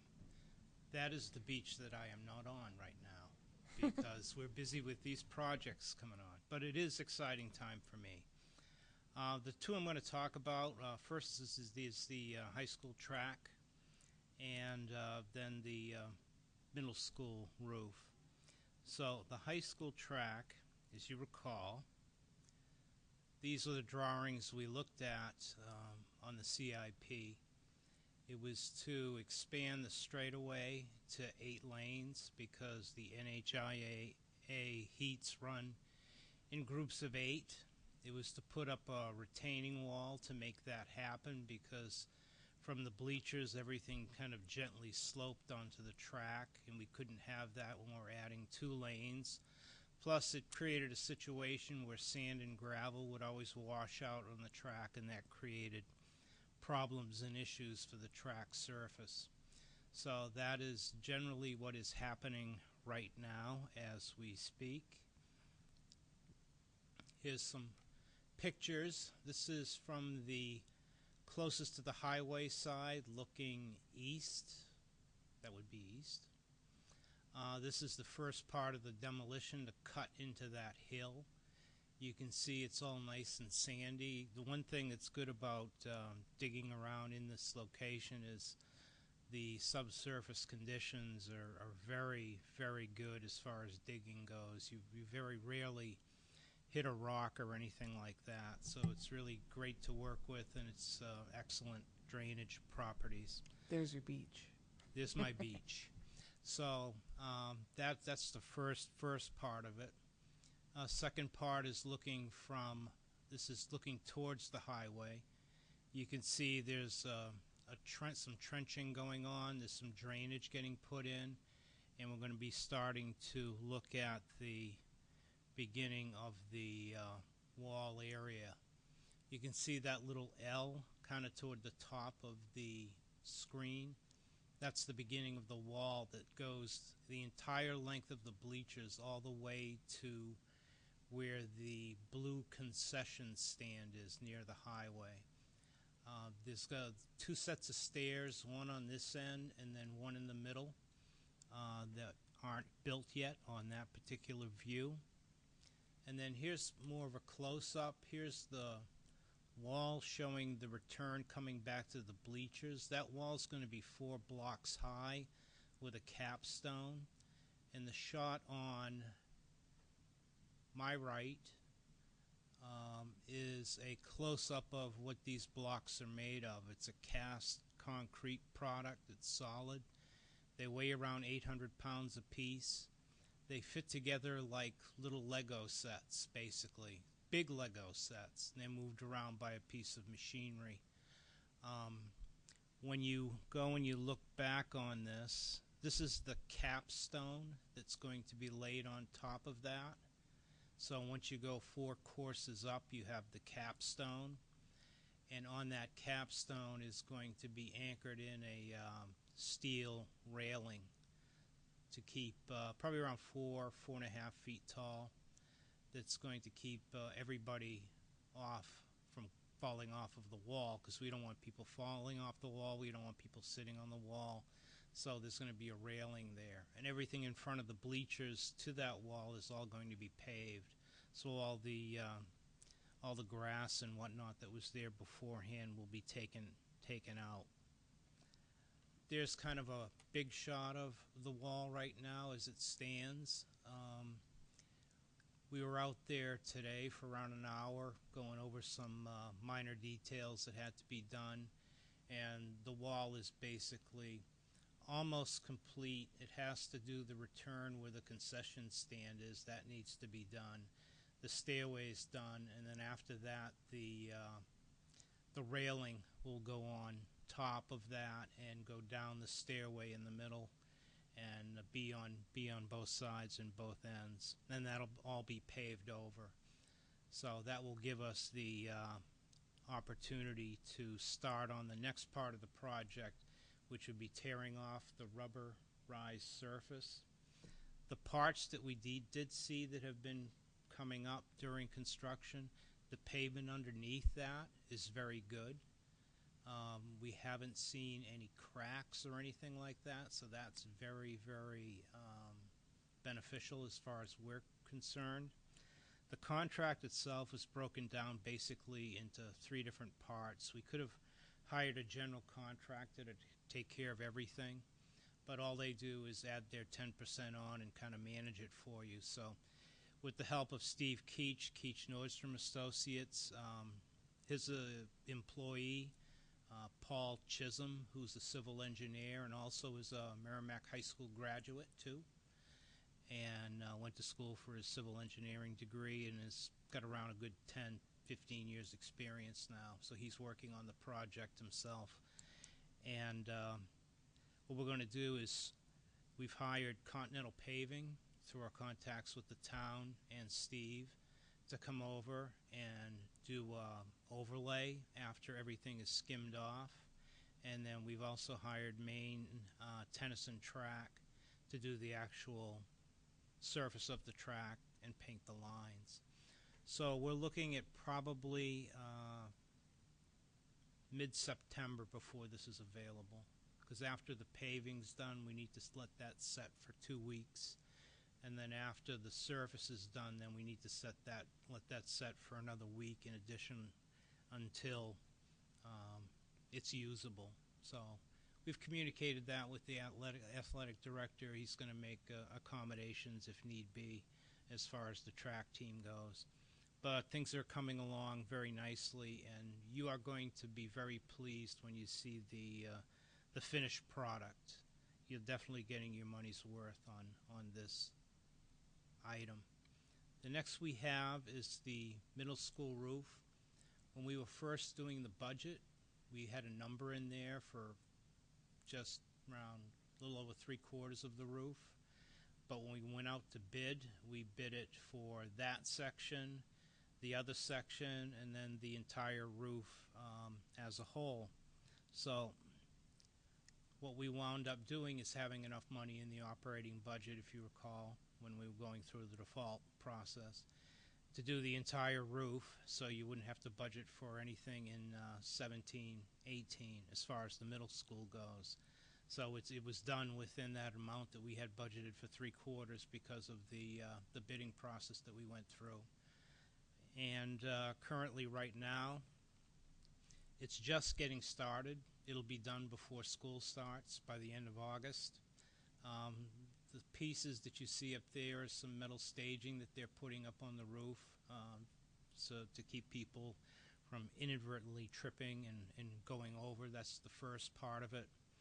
There are materials up on the roof that have been delivered, and there's also materials on site parked in the parking lot, and everything is ready to go. To get back to the track, let me show you what I mean as far as the surface goes. this is what it looks like right now, where some of the trucks have been. So you can see how it all kind of comes up rather easily. Going around it and doing further investigation, it only reaffirms the decision that was made to do the track and to do it this year, because that definitely wouldn't have held up for another season. Because you can go in with your finger in a little hole and you can pick up a good 10-foot section of it, like you're picking up a wall-to-wall carpet that's not bonded to the floor. So it was definitely a good call in doing so. So that is what I have for summer projects. If you have any questions, I'd be happy to take them. Cinda? When we went into the track project, were we anticipating that it would go into September like this? We were trying to get everything done by the end of August, obviously. Yeah. We started the track June 21st with Yeah. the site work. In fact, yeah, the equipment was all delivered, but it is going to be a little bit into September. Along those lines, as far as, you said that you have been working with the athletic director. Yeah. Are there any other sports that will be impacted, like football, for example, with the field, right in the middle? No, they'll just use a different field anyway. Okay. Yeah, we'll just move them off of there. And there's no other sports impacted by No. it? Thanks. Yep. Actually, I had walking over a track with cleats is one of my questions, so that got answered. Yeah. Are there any other questions of the summer projects? Michael? I may have missed this when you started, but there's actually a website available for the public to actually see the updates on Yes, there is. So I just wanted to bring that to the attention of everyone, that the pictures and stuff are up there for people to kind of follow the progress. Yeah. Thank you. Andy? Yeah, just follow up so people know where it is. If you go to merrimack.k12.newhampshire.us, the school district website, there's a great little link on the far right-hand side, just so everybody knows where it is. I do have one question, though. Yep, or SAU26.org, because Yeah, it's shorter. Does that work, too? Yeah, It totally does. I keep forgetting the SAU. You're old school. Go ahead. Yeah. So one question. So you talked about this process of, laying down pavement, waiting 2 weeks, putting down the surface, waiting a week, things like that. Once this is all done, is there any new mat material that we're using for egress over the track to protect it any better? Are we reusing what we've used in the past? How are we going to protect this especially as we go forward? Well, where people walk over it, let's say the football team comes out, there's going to be a dedicated set of stairs with railing that people are going to walk down to go on to the football field itself. And that'll be covered up with probably a half-inch thick poly kind of mat that we've used in the past. Is it newer? Are we buying new one or reusing the old one? Just curious. Because the other one was based off of a smaller track going across. Remember, 6 lanes. This one will have to be larger then, so Right. we'll have to get a new one. Right, because originally when Cindy asked the question about football, because usually you have football games early in September, usually there's Right. home games. And I was thinking about, could you lay the mat on top if the material's still curing, and what would that cause and stuff like that? So if they're not going to use the field at all until everything's ready. Yeah. Okay. But it'll definitely have to be a longer mat. I hadn't thought about that, but the same type of material that they walk across. Along those lines, also, I'm wondering what other maybe controls might be used to keep people from cleats from taking a different angle. If they're, let's say they need to cross over and they're not where the designated crossing spot is, are there any controls we can put into place, or how do we enforce? Because there's a fence along the entire area, so they'd either have to go to the extreme left-hand side or they'd have to go to the extreme right-hand side. In the locker room where they come out, it's right where the gate is. So it naturally brings them down to that one entry point where the stairs are and where the mat would be. So there's some natural controls, Yes, is what you're saying. correct. Okay, thank you. Yeah. You'd have to go out of your way not to use it. Any other questions on track or roof? Seeing none, that's awesome. Thank you. Okay. Thank you. And we will go on to item number 6, which is the first reading of board policy with Superintendent Jeffrey. Thank you. So, as you might remember, the board has requested that we go through some of our old policies and get them updated, as well as address new policies. The one I have before you this evening was put together by the New Hampshire School Boards Association. It is a recommended policy. It came out in the spring, and I'm putting it before you. It's entitled Board Officers, and it really, I think, even makes more sense because we've just gone through a reorganization in April, and so I consider it rather timely. I'm going to go through and do the first reading, and then I'm going to talk to you about a couple of changes that I made based on how this board operates. So again, its title is Board Officers. Board officers will include a chair and vice chair. Officers will be elected at the board's reorganizational meeting following the school district annual meeting. Board officers will serve a one-year term, concluding at the reorganizational meeting the following year, at which time a new election of officers will occur. Officers will remain in their respective offices until new successors are elected. If the chair resigns from the school board or resigns from the office of chair, the vice chair will become chair of the board. If the chair loses his/her election or does not run for re-election, the vice chair shall serve as chair during the organizational meeting. If the vice chair resigns from the school board or from the respective office, the board will hold a new election for that office. The superintendent is an ex officio, non-voting member of the board. Chair.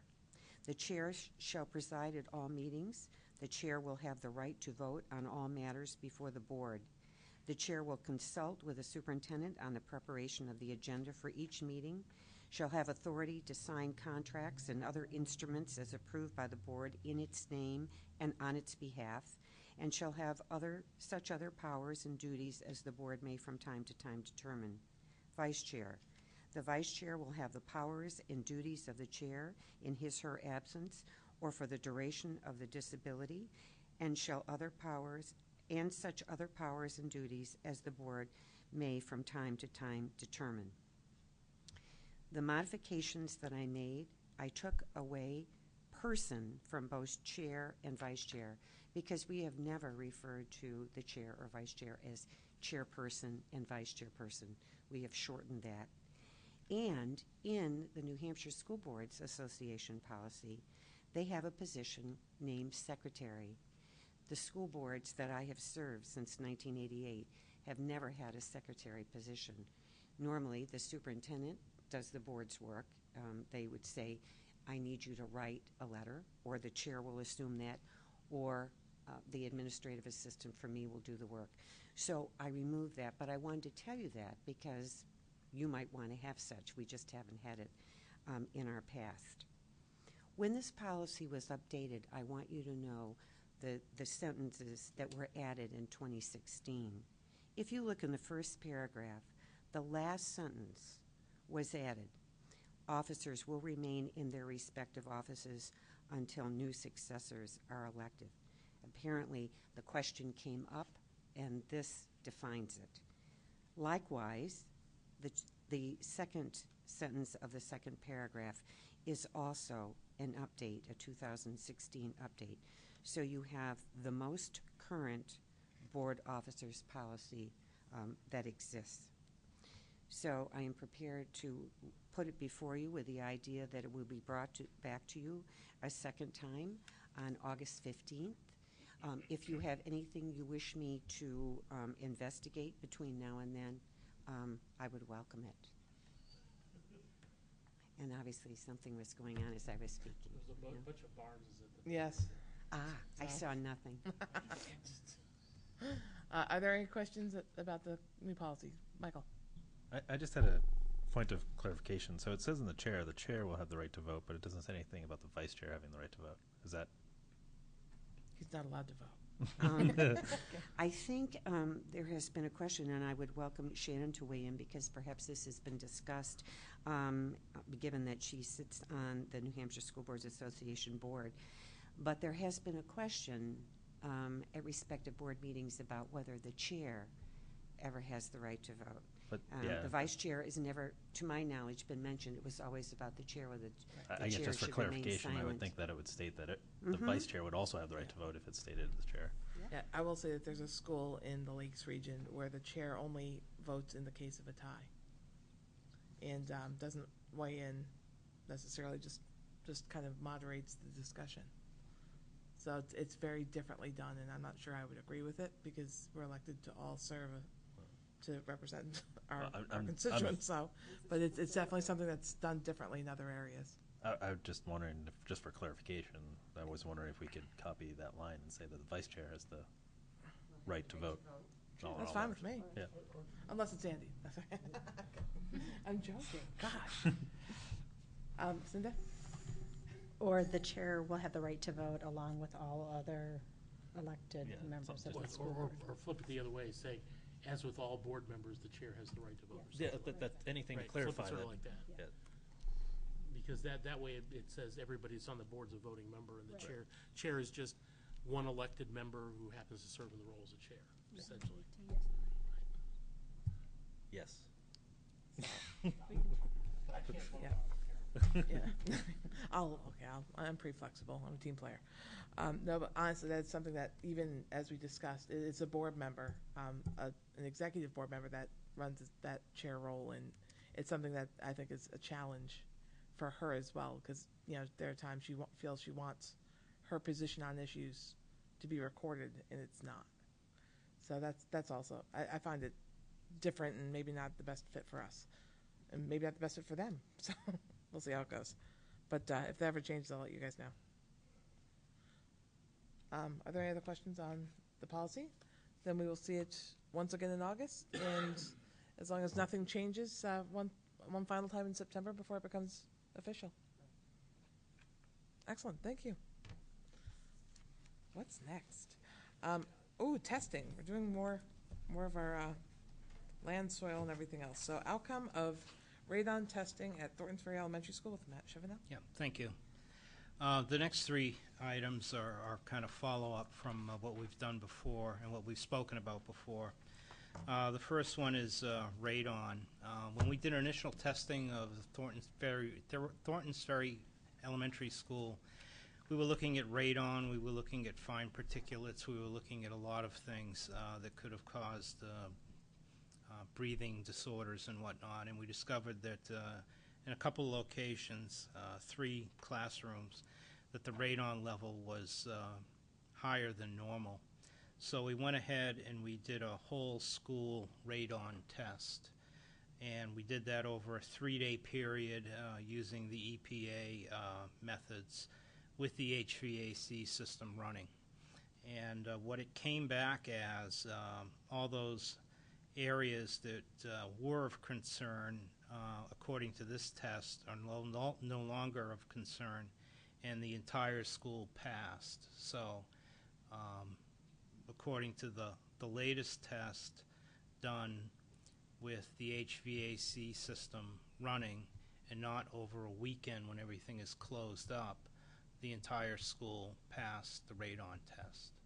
So I think what we're going to do is, just to kind of keep this in the back of my mind, what I want to do is because this was done in May, I want to look at perhaps doing another targeted test of those areas before using the same protocol, probably in the winter months when everything is closed up, but let the HVAC system run and see if we get the same results, just to be doubly sure. But for right now, everything as far as Thorntons Ferry Elementary School radon levels comes in just fine. Excellent. Andy? So based on that, are you should we come up with a procedure that for anybody that uses the facilities over the weekend, the HVAC system needs to be running in order for that to occur? If there's a facilities use request that comes in, and they need to use room 34, 35, or the library or something like that, the HVAC system will be kicked on in that particular area. So however, I have a concern about that, because I'm sure that the testing that was done had all the HVAC turned on for the whole building. Most likely. I don't think, did you test by turning it on room by room, section by section? No, everything was turned on. So knowing what I know about radon and reducing it, it's all complex together in terms of rooms. So even with doors close, there's still air egress through rooms and stuff like that. So my suggestion would be is next time you test, maybe add another layer to there. I'm just concerned that if you only do certain rooms, you're mixing air that's in those rooms, but Sure, you're not bringing okay. in from other parts of the building, which might reduce the radon in those Yeah. areas. I mean, that's my only concern, because radon, the idea is to evacuate it out, and by pulling in the entire building's worth of mixing, you reduce it and make it less harmful. Whereas if you only put on a section, it might not really be removing the issues. So Okay, that's just from what you said, that would be a concern that I'd have. So. okay, definitely. Any other questions, comments, or concerns on radon? Moving on from radon, we will go to item number 8, which is information regarding expense for PFOA water filters for Reeds Ferry Elementary School. Okay, I have a handout coming around. I apologize it wasn't in the packet, but kind of gives you, when we did all the water testing for all the schools, they were all averaging in around the 20s, and Reeds Ferry, as far as parts per trillion, was around 41. So we chose to look at a filtration system for that, just in case. I still think the best course of action would to be having another discussion with the engineer at the Merrimack Village Water District sometime before school starts up to see what progress they've made as far as any filtration on their end. I know they spoke about it briefly. But this is what it would basically cost to do the whole school without doing the sprinkler system, obviously. You'd be looking at around a cost of $85,000. The unit itself would be around 6 by 10, and you need around a 10-foot clearance around it. So you're probably looking at building some sort of structure, because there's nothing inside the building that could contain that where the water comes into the building. So it would have to be something probably right before the kitchen, maybe where the dumpsters are, where you come in, where you see that's probably where the main water line comes in. So you're probably looking at another $75,000 to construct the housing unit for that if you want to do the whole school. Then every 3 to 4 years, you're looking at a cost of around $30,000 to change the filtration media. So you got 85 plus the recurring cost of every 3 years of 30,000 plus another upfront cost of around 70 to 75 to build the filtration room. So you're looking at 150,000 up front with recurring costs every 3 years around 30,000. To do the drinking water fixture treatments, 8 to 10 drinking fountains, kitchen faucet, around 28,000. Again, you'd need an area, but I think we could probably accommodate that in the building footprint. I'm not really quite sure yet. And then every 3 years, you're looking at around $3,600 to exchange the media. And during this point in time, you'd want to do, testing every 6 months. That's around $200 to $500, depending upon, which lab we go to, etc. So there's the two options. The full treatment is $85,000 plus a new structure, $30,000 recurring costs every 3 to 4 years, and then just the drinking water fixtures in the kitchen would be $28,000, $3,600 every 3 to 4 years, and then the lab tests. So just to give you an indication. Are there any questions or comments on that? I looked at Michael first, but he wants to go Yeah. last. I see he wants to build this up. So, Andy, go for it. So, while it's a really interesting idea to treat only the drinking water, is the building piped that way so that you can segment the drinking fountains? This would include repiping to segment. So this is an all-in cost Correct. to be able to reconfigure to do this. Okay. Yes. And refresh my memory. When we looked at those numbers that we got, were those the blended two numbers together, or was it just the PFOA number? It was just the PFOA number, and it was 41, and everything else was ringing in around 20. So my only comment is that I would love, before we make any decisions on this stuff, to maybe get an updated test with a mixed number to find out where we're at today. Yeah. just to get an idea. Yeah. And when they were talking, I remember Ron Miner was saying that depending upon time of day and demand, because all the water, I guess, is supposed to go from all the wells back to a central treatment area and then be pushed out to all the locations, that sometimes a certain well will kick in and do a direct feed as opposed to going back to the plant. So maybe another test is in order to see what it would come in at that point in time. It's still below the 100 parts per trillion that the state, 70 now? Okay. It changes every day. 70 parts per trillion.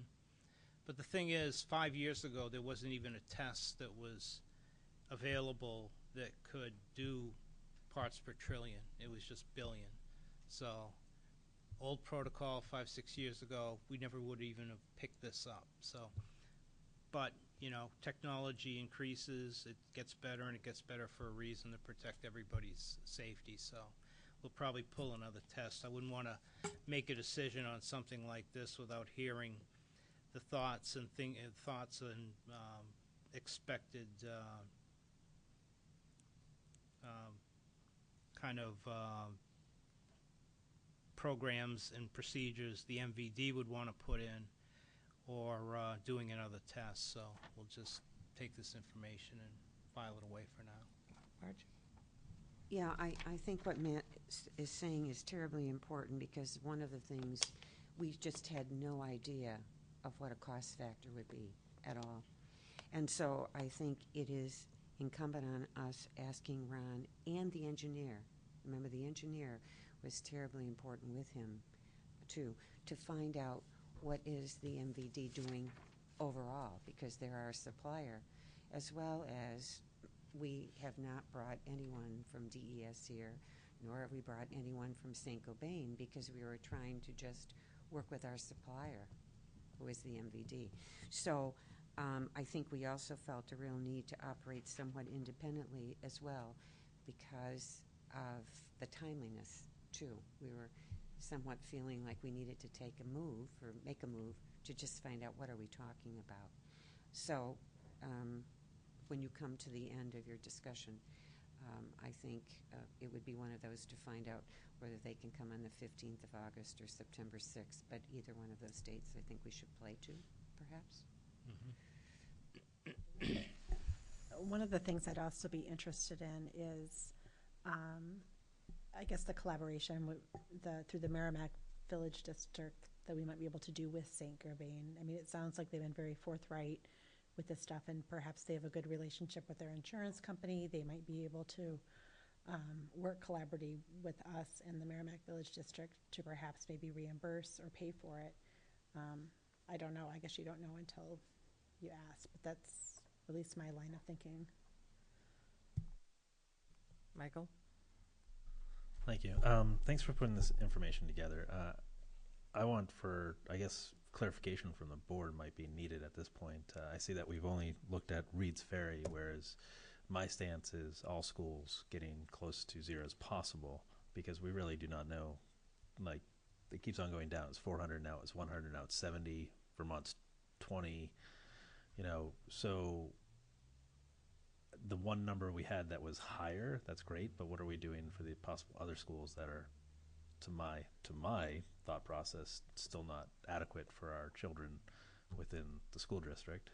So my thought process would be that all schools would have to be filtered in some way, based off of just information that I've read and gathered in regards to PFOAs or PFOSs or whatever else is going to come up next.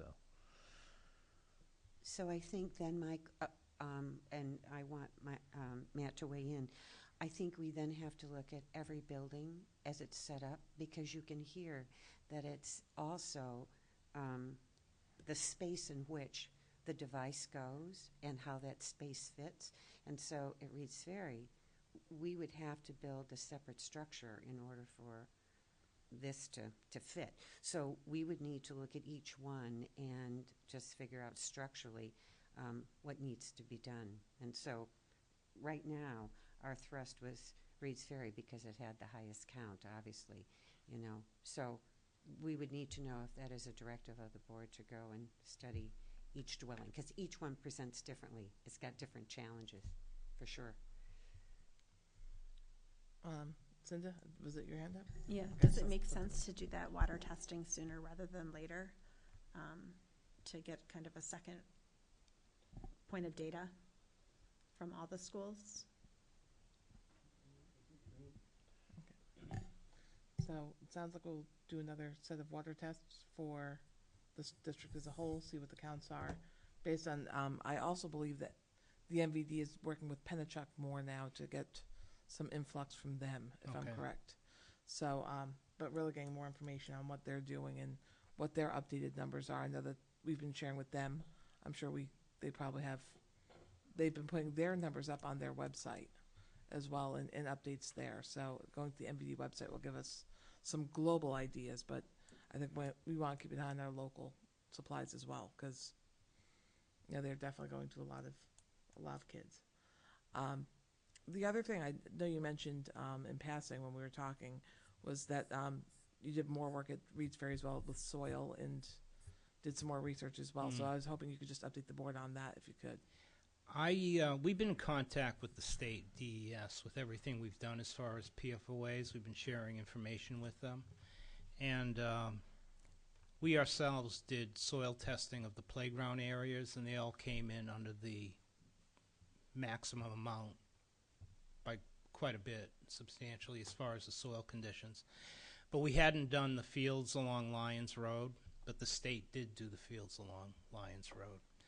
And unofficially, because their report is in review right now, those soil conditions on Lyons Road where those fields are just fine. And the watering system that's there is from the MVD. What you see in that gray building is just a pump house, so it's not a well. So it's not a private well irrigating the fields. It's MVD water. That's what we found out too. So unofficially from the state has told us that the fields are fine over there. And thanks, Cindy. Michael? I guess just so that we're not continuing down this road and then getting maybe the next water test and then get the water test and now we're a couple months later. I was under the assumption, and shame on me, that we were actually looking at the school district and not just one school for the filtration system. So based off of what I put forward as my concern and where I would like the school district to be in regards to the numbers for PFOAs. So here we are now, a couple months now removed. We're still waiting for the MVD to make any action at this point still. I'm not sure if it would be good to actually get a view from the board of where we feel that the water should be at, or is there any guidance that we can provide the administration as a board as a whole, instead of my assumption and my thought process versus the boards, which obviously the boards is what dictates the administration. Okay. Cinda, you want to weigh in? What was my thought? I mean, I share the concern. I think we all do regarding the PFOA in the water for the kids. But when you start to look at the amount of money that it would take, we would have to put that in the budget, right? And so we would have some time before we would have that money available, unless we took it from. I don't know that we would have enough in any account to cover it, even if we wanted to move forward right now with all schools. Who's to say that we would actually be the one that would pay it? Is there a possibility of someone else possibly stepping in if we have this information and share it and ask for another resource possibly? Would that be possible? I really don't know how decisions are being made at this time, so that's what I think is so important. My understanding was, just in reading, that St. Gobain, for example, was concerned about those persons who had private wells that were in close proximity to it. And so that was like the first consideration. And they were also looking, I know, at schools and so on, but again, closer to them. Reed's Ferry was not even mentioned in the first flush. So I'm not sure how they're doing their tiering. I just think the MVD is our partner. They're our supplier. So I think it's so important to find out what are they thinking at this time, and do they have a plan of attack? Because they haven't been here for now, what, 2 months? so I think if we bring them to the table as quickly as possible to just find out what they might be able to do for us.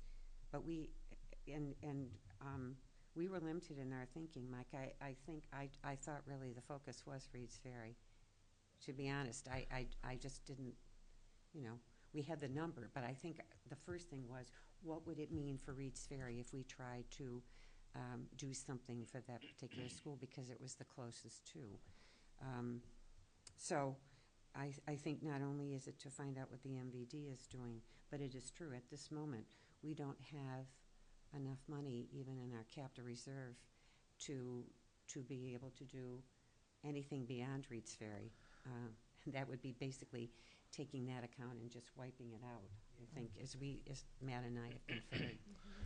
Yeah, and as far as the number goes for Reed's Ferry, that's from a company that's worked with probably 20, 30 school districts in New Hampshire.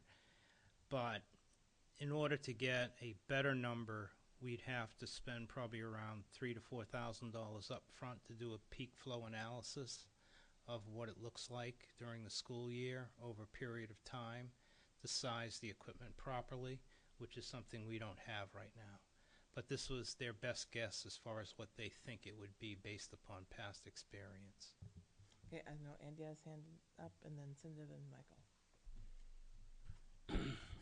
So I think we have to be really pragmatic about this whole thing, because we're talking about, we have 6 buildings in the district where our kids go that are all of varying sizes that could, if we're talking at one of the smaller schools of spending, what was the number? Let me see it real quick here.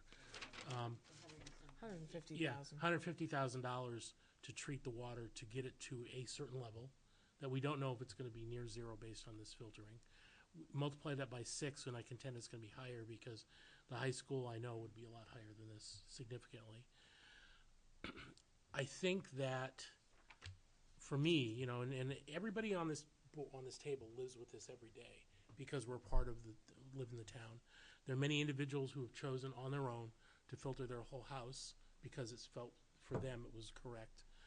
But not only are we the stewards of the children that go to these schools, but we're also the stewards of taxpayer money, which we would have to use potentially to do this. There's also a lot of pressure on MVD to be able to do something for all of the residents of town, of which we are a major consumer, just like other industries, other residences, and things like that. While I think we have certain responsibility, it would behoove ourselves to go through the process of bringing MVD in much more tightly. St. Gobain, I'm not even thinking that that's a viable option, because I've heard that once you're under 70, they don't look anymore. But the MVD may be under pressure by residents of the town to do something. And frankly, before I would be willing to invest any money, other than something small like maybe drinking fountains at one of the schools, if it's higher, but I don't even know if that's still the case. We have to play it out with the MVD to find out, because spending $1 million of taxpayers' money to do the water treatment without knowing the end result of what the MVD is going to do is serious. It's the track and the HVAC system combined to do that. And frankly, while I'm also sitting here looking at this lead test result that we're going to talk about in a minute, where some areas that we got to address a whole lot sooner than we have to worry about PFOAs, I want us to be pragmatic about this approach. This is just me. I'm not saying we don't want to get it as low as we can, but let's be intelligent about it. Let's be smart about it. Let's make sure we're not throwing money away and by jumping the gun on something too soon. No, and what I would say is, before the kids get back to school, we do want to see our friends at the MVD again to talk about what what updates they can provide us. So I think August 15th we should have them on our agenda, of course, as early in the schedule as possible for their convenience, and just find out what they've done, what numbers they're seeing. Talk about what we as a board want. When you talk about 21, I do understand where spending $150,000 for 21 parts per trillion would be a tough sell to some taxpayers. To others, it's an investment worth every penny. So it's, again, it's not something that we can do out of our budget. but, how do we get this covered? And, if St. Gobain's not touching under 70, who is? And, again, why just us? Why not the whole town? So I think it does. Again, filters, I think Andy was spot on when he said, if they're supplying the whole town, other than my house, supplying the whole town that doesn't have wells, then they need to fix for the whole town. And we are just we can be a very vocal consumer. So I can't say that strongly enough. I think you had a good point. I would like to keep an eye on our numbers. As testing as they're making changes, how's it affecting our accounts? At the MVD, I know they turned off a couple of wells. They've talked about tying into Pennachuck, and what has that done to the counts? And what does it do to the counts in our building specifically? Because that's what we have control over and purview over. So, and if we don't like what we're hearing, what can we do that's grassroots versus, global, like an infrastructure change? Things like, are there small water filtration systems like they have the, and I'm just being armchair quarterbacking here, so I can't say it's going to solve problems. But those like Poland Spring type dispensers that don't have a bottle on it, but just have like an ionic system and that kind of thing. Are there any things such as that are smaller and are used in office environments that might be good next to like water fountains? So I think there's a lot, to invest in something of infrastructure level without knowing what the MVD's next move is and if they do have a plan to fix it, and asking Matt to spend a lot of time and money to get the information for every building in the district. Let's find out what's going on the other side first. So that's my personal position. But if we don't like what we hear in August, then we need to come up with a plan for budgets. And then a plan for the school year as well, that we can offer alternative waters. Cindy, did you have something else? Just two comments. One is I also agree with Mike. I didn't see that we were looking at only Reed's Ferry, but that doesn't mean that this isn't valuable information. It gives us a perspective on what the costs are. And then secondly, one other thing I'd like to request from the Merrimack Village District is, I know we'll ask them to come speak with us, but I'm wondering if we can get on kind of a schedule of maybe a twice monthly update that they can keep us abreast of any activity, even if it's an unchanged activity, just so that we have communication going back and forth with them without having to call them in front of us. It may mean that if they communicate with Matt, Matt can give us an update as part of our regular school board meetings of any activity around it. Okay. Michael? So just to be clear, I'm not asking for any monies to be expended based off of any decision that I'm looking for the school board to make. What I'm looking using the word pragmatic, I think it's pragmatic to actually look at multiple venues or multiple avenues to a success at the same time. So yes, I totally agree that we should be working with the MVD. I totally agree that we should be reviewing that. However, if we come to some crossroads where we do not agree with the progress of the MVD, as a school board, we could be 4 months, 5 months from now and had been waiting for the MVD to do something. So without getting additional information, we could be putting ourselves further behind solving this issue. Also, if we're going to ask the MVD to come to our next meeting, what are we asking them for? What are we asking as a customer for them to get to an end game?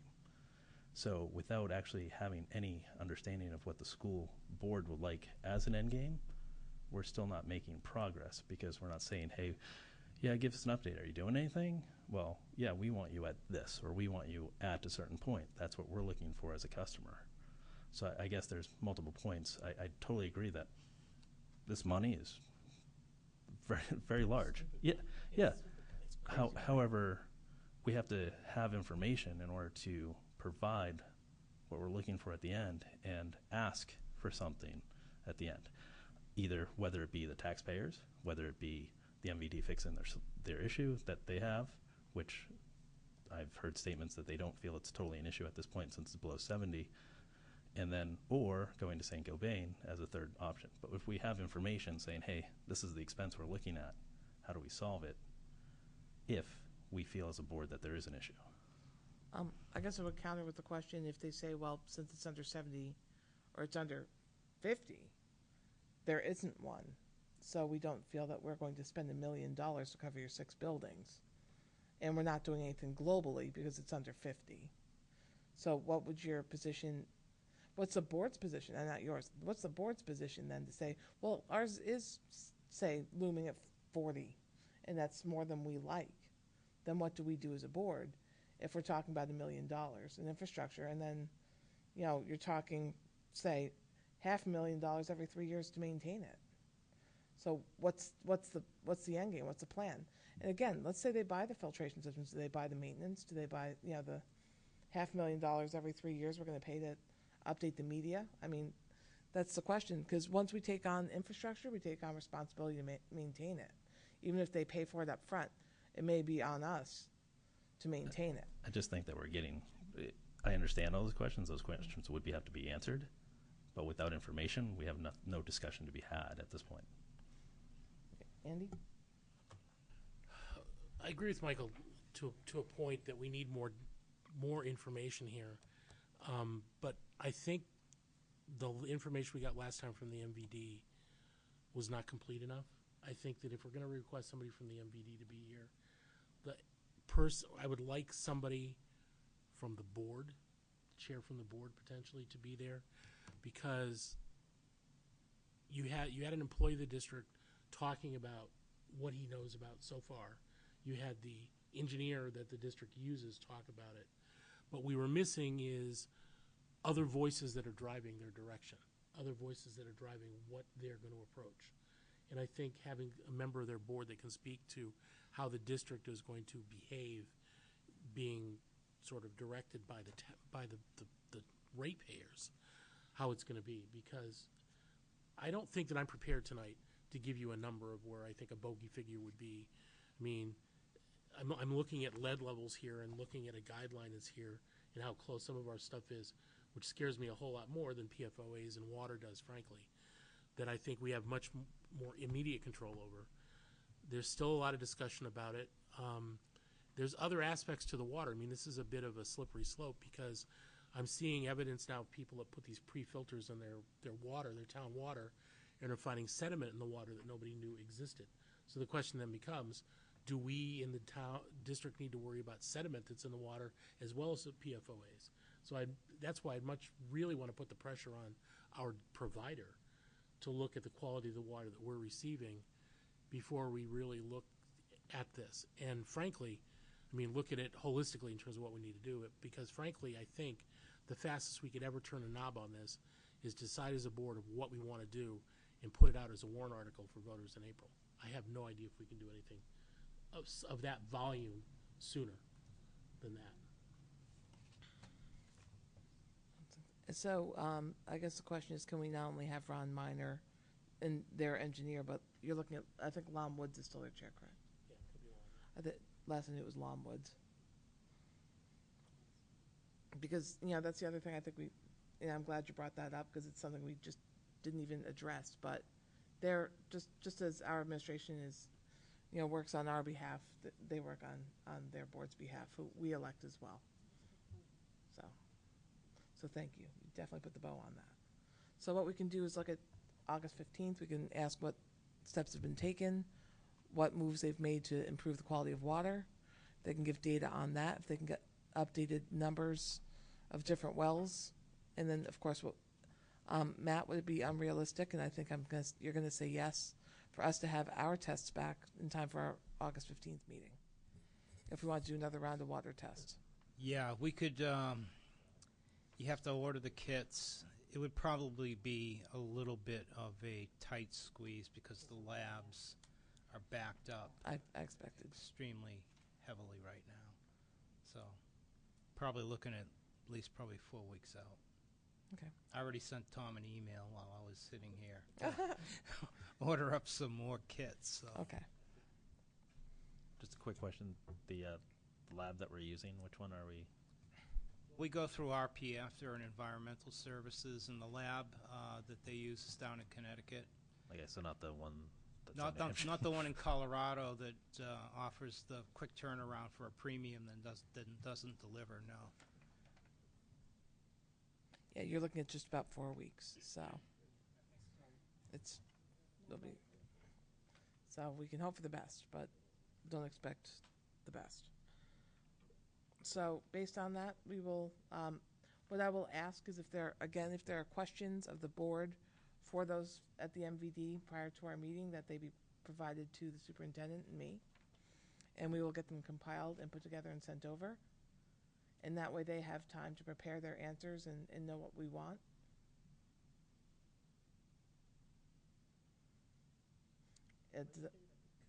I'm staring at all of you. I'm going that way. So this general direction. So does that make sense for everyone? Okay, excellent. And thank them in advance for taking more time with us. So with nothing else on that, we will go to number 8, which is information about lead testing at the 6 schools. Again, Matt Chevenel. Thank you.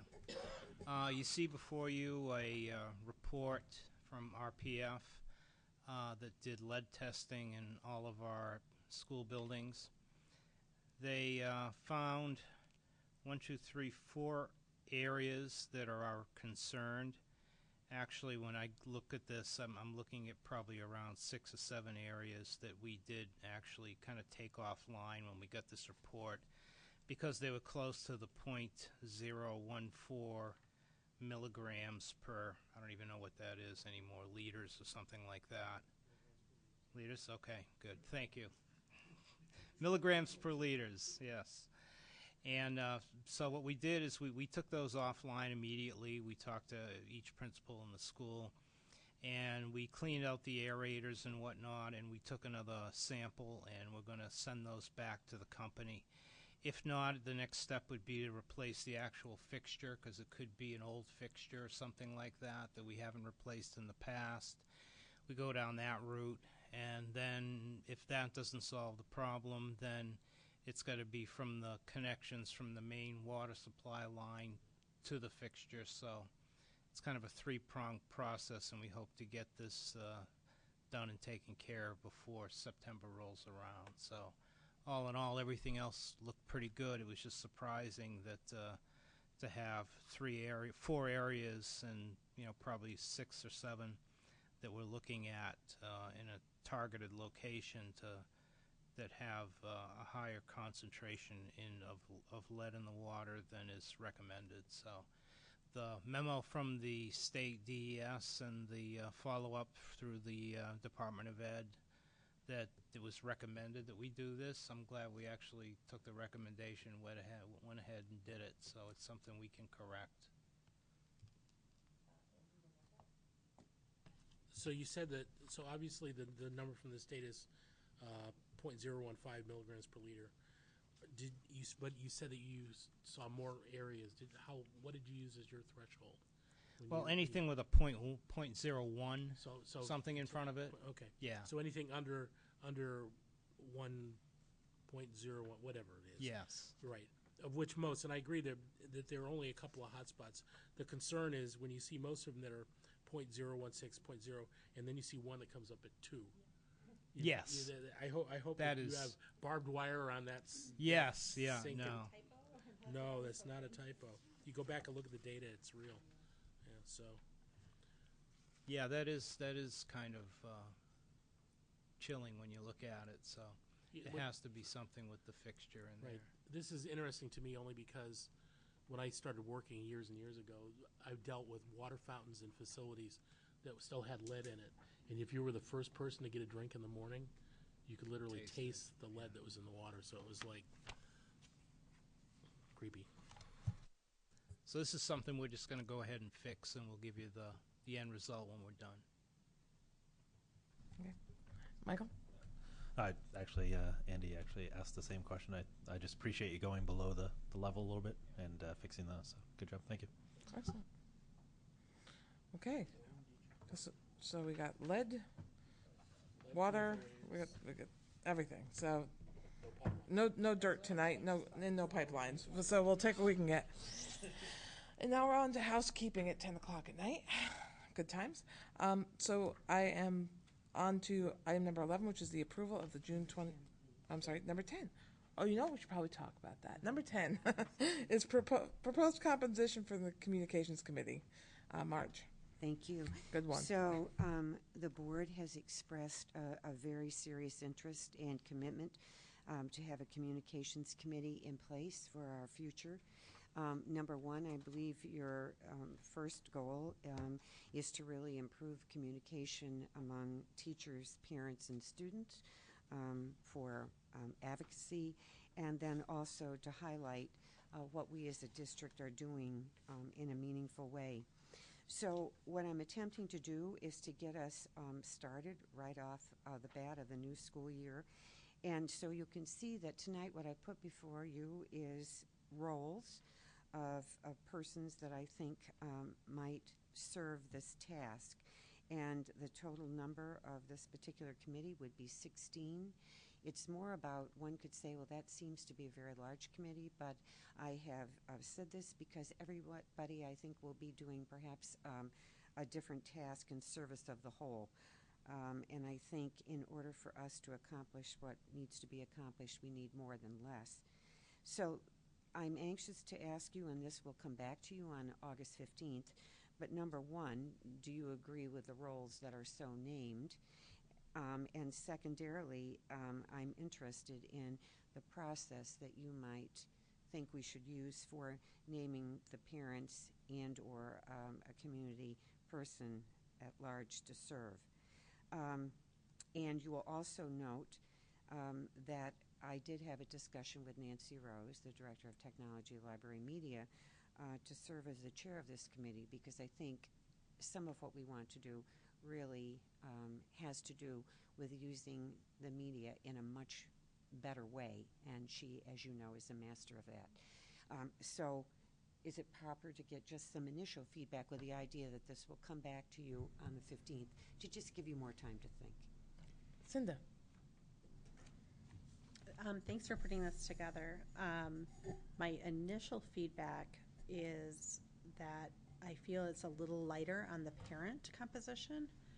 So for example, there's a teacher, one per school, that has been proposed, and I might at least suggest that we match that as a parent, one per school, because I think that each parent from a particular school can offer some valuable input as to how things are happening.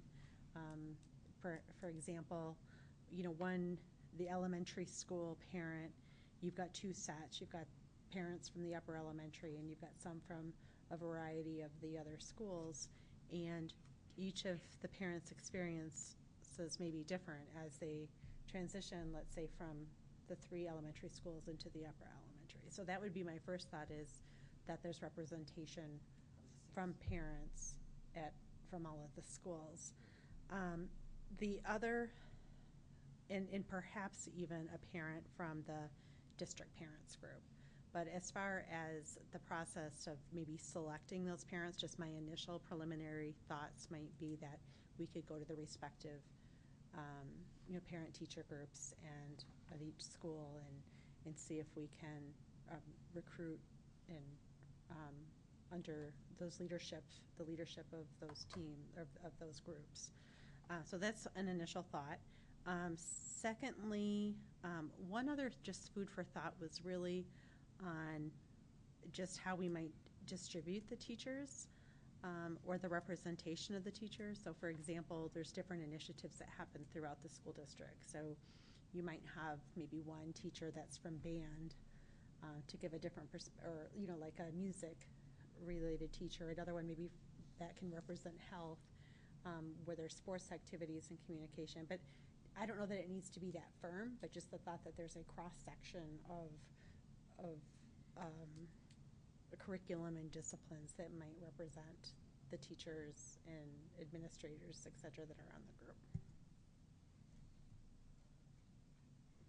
I was going to say that for selecting the teacher, my thought would be that we would be interested in one of the most effective communicators at the time, meaning that a particular teacher could have come up with a system that's been lauded by parents, just the way he or she has developed it. So to me, we would utilize that person, and then hopefully off this committee, they would go back to the respective faculty and draw out other thoughts.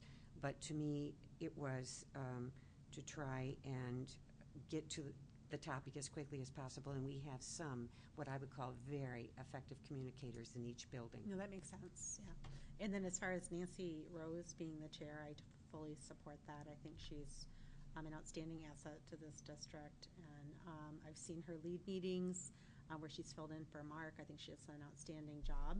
I think she's very thorough, and I think that that would be good leadership for this committee. Any other questions or comments? Andy? Go for it. He has hand up first. Did he? I didn't see the hand, so go for it, Michael. I think you got it first. So just kind of the first thought, I mean, having 16, 20 people in a committee may be a challenge to get progress. I mean, I'm just thinking of putting all those heads in the room. I would actually think of trying to maybe scale it down and then actually inviting the teachers that actually communicate well in to present what they're doing to maybe the committee, and then I guess maybe I'm just kind of, it's a lot of people to try to make progress.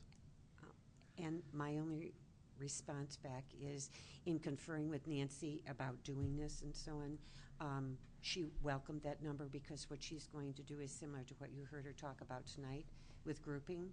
So the 16 would come together, and then people will be parsed off to do different tasks.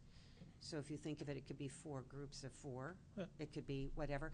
So I think it's about setting up communication links so that more will be able to participate, but this group will hopefully be able to touch all aspects. So we have discussed it a bit. What I wanted to make sure is that we weren't lacking anyone. So I understand clearly when Cinda says, how about we have a parent per building? And that just gives broader representation. So if it ends up being 20, it's 5 groups of 4 or whatever. I think she can handle it. If you thought in terms of, on a monthly basis, 20 people were supposed to come together, it's not going to happen. But I think she's going to parse out the tasks or whatever, so we try and accomplish more. That makes me feel better about it. I just obviously, you know, having that type of structure and understood structure definitely would make me feel better about a group of that magnitude. So thank you. Okay. And you're definitely next, and then Cinda.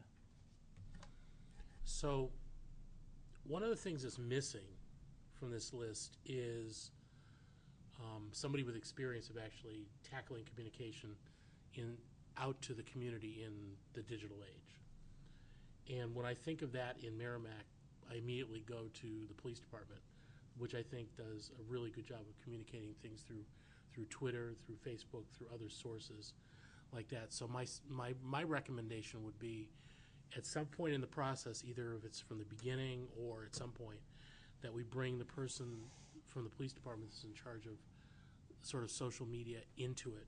And whether it is an addition to the community at large or a replacement, I'm not sure, but to me, that's where you get a really good pulse for how people that are residents of Merrimack consume their social media interactions and stuff. Again, Cinda. I'm not sure, because you look surprised I called on you, but you raised your hand. No. I know what I was going to ask. I had a question regarding kind of what I would say the school board's last big initiative, which was the teacher evaluation process. So I was just curious how many members, I know it took a while from soup to nuts, but we ended up with a really good product out of that. There were 13. Okay, thank you. But the selection process of parents. Okay, so I guess the question that we haven't answered for our superintendent is what's the process we want to take to bring these at-larges? Do we want to look at a parent that do you want to go through district parent groups? Do you feel that's the conduit for each school? And then the public at large isn't going to have necessarily a tether to the district. So, you know, we do have that community at large person. So how do we put that out? Do we put it out just through the Merrimack Patch and then, you know, or a press release or an ad? I mean, I actually don't even remember how we did it last time. we asked people to apply. Right. And so there was an application to the point that you talked in terms of why you wanted to serve and that kind of thing. So if you think about it, tonight's kind of the first time we've talked about it in a formal way. So it's out there. I think for a community at large person, if we use Messenger, school messenger, that won't do the trick in this No. particular case. So perhaps what we can do tonight, where I was putting it before you and you've talked in terms of enhancing the committee, perhaps we can wait until August 15th. I think one of the things that we aren't really going to be able to do, or we don't think we'd be able to do it effectively, is to do it before September 6th, simply because we have faculty that aren't fully back and that kind of thing. So we want to start right up in September if I possible. think that's fair, because I think the community at large may be checked out for school district issues at this point too, because it's summer. So I'd rather know that as we're really at the peak of doing our business, that they're invited to ask our, show interest. So, Naomi, hi. A stray thought, given the size of the potential committee and the need to actually move forward at some point, would it make sense to designate almost a steering committee portion or an executive committee who can move forward with suggestions for some of these items and then expand their own number to match, perhaps referring back to the board with their ideas? So if you took the chair and 3 other members who are going to be consistently able to attend or to be the backbone of it, and then have them begin to build out their structure. So the committee constructs itself. Yes. A lot of potential, and I think, as long as it has a cross-section of school, parent, again, just that dynamic that we try to hold up in our logic model, that there's potential there, so. I think what I would propose doing off what all of you have said is, now that you have basically affirmed that Nancy Rose would be a good chair, I think it would be good for me to go back, let her know what you're talking about as far as composition, and let's see what she constructs. Okay. Because she's going to be back hopefully on August 15th to talk to you about the piece that she wants to give over to parents to sign off on being able to really get into technology. So she'll be here to be able to interact. So let's see what she might be put together for a nucleus. What I would say that definitely would be a part and party would be the 2 school board members and her, and then off of that, let's just see what the nucleus looks like, and I'll let her play with that. Does that make sense? To give her the opportunity? Cinda? Yeah, that makes total sense. I'm really excited to get started, so. And having structure and form and I think a long-term plan is something that we've wanted for a long time. Mhm. So this is very exciting, getting it off the ground. So really not much change except 1 per school. So not bad. Excellent. So now I really mean it this time. Number 11, which is the approval of the June 20th and June 30th minutes. So we'll have to take them separately. So do I have a motion to accept the June 20th minutes? Made by Andy. Do I have a second? Seconded by Michael. Well, I think we're the 3 of us there. So were there any adjustments to the minutes from June 20th? Nope. Okay. Seeing none, we will put the minutes to a vote. All those in favor signify by saying aye. Aye. Opposed, none. And abstentions, we have 2. We have Cinda and Naomi, who is not yet elected. Elected to be appointed. So on to June 30th, and do I have a motion that's by Cinda? Actually, it's just a point of, or is it on the updated agenda? It's up on the updated. Oh, great. Yep. It wasn't, I was like, wait, it's not on the agenda, okay. You guys. So I'll make a motion. Okay, since you're there. Is there a second? To do what? Accept the 30th. And a second by Michael to accept the 30th. Are there any adjustments to the minutes from the 30th? Andy? I never thought I'd say this, but you probably want to refer to me as Vice Chair Schneider as opposed to Board Member Schneider, only because it's been a picking point in previous minutes where people said that. So, Okay. do I care? No, but it'll be That's good. technically correct. It's correct at the top, but not below it, anywhere to the whole doc. So, other than that, it looks good. So wherever there was Schneider, make sure it's preceded by Vice Chair. Are there any other adjustments to the minutes? Seeing none, we'll put the minutes to a vote. All those in favor signify by saying aye. Aye. Opposed, none. Abstentions? One, Naomi, because she was not yet sworn in that night. She was there. But she was there.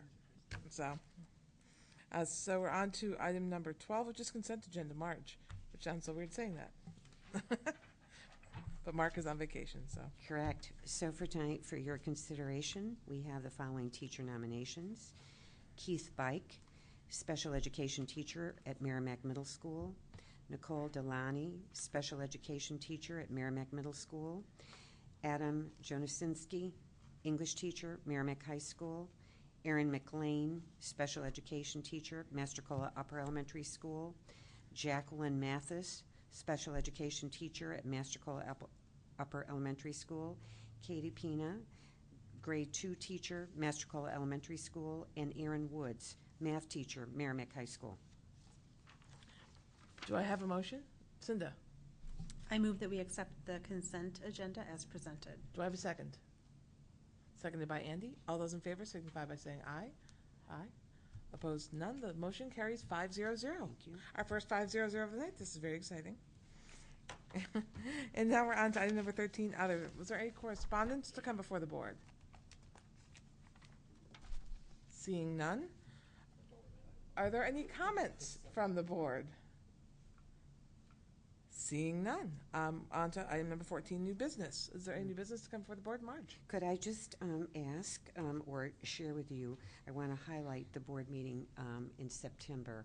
Normally, remember, your board meetings are the first and third Monday, but because it's Labor Day, the board meeting would be Tuesday, September 6th. And I'm just saying that now for planning purposes because we haven't talked about it rather than wait till August. So is everyone all right about Tuesday, September 6th, which is actually the first day of school? We'll be filling out all those parent forms before we come, but yeah. There you go. Yeah. Oh, So, retired. point Right. of information, it is called. Excellent. So is there any other new business?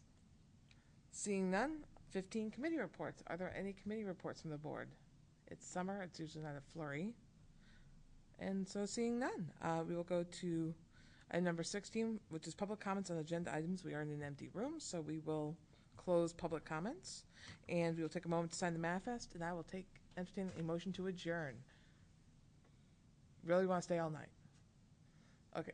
Okay, we're going to take Naomi, and we're going to second by Andy, okay? So all those in favor signify by saying aye. Aye. Thank you. We are adjourned, and good night.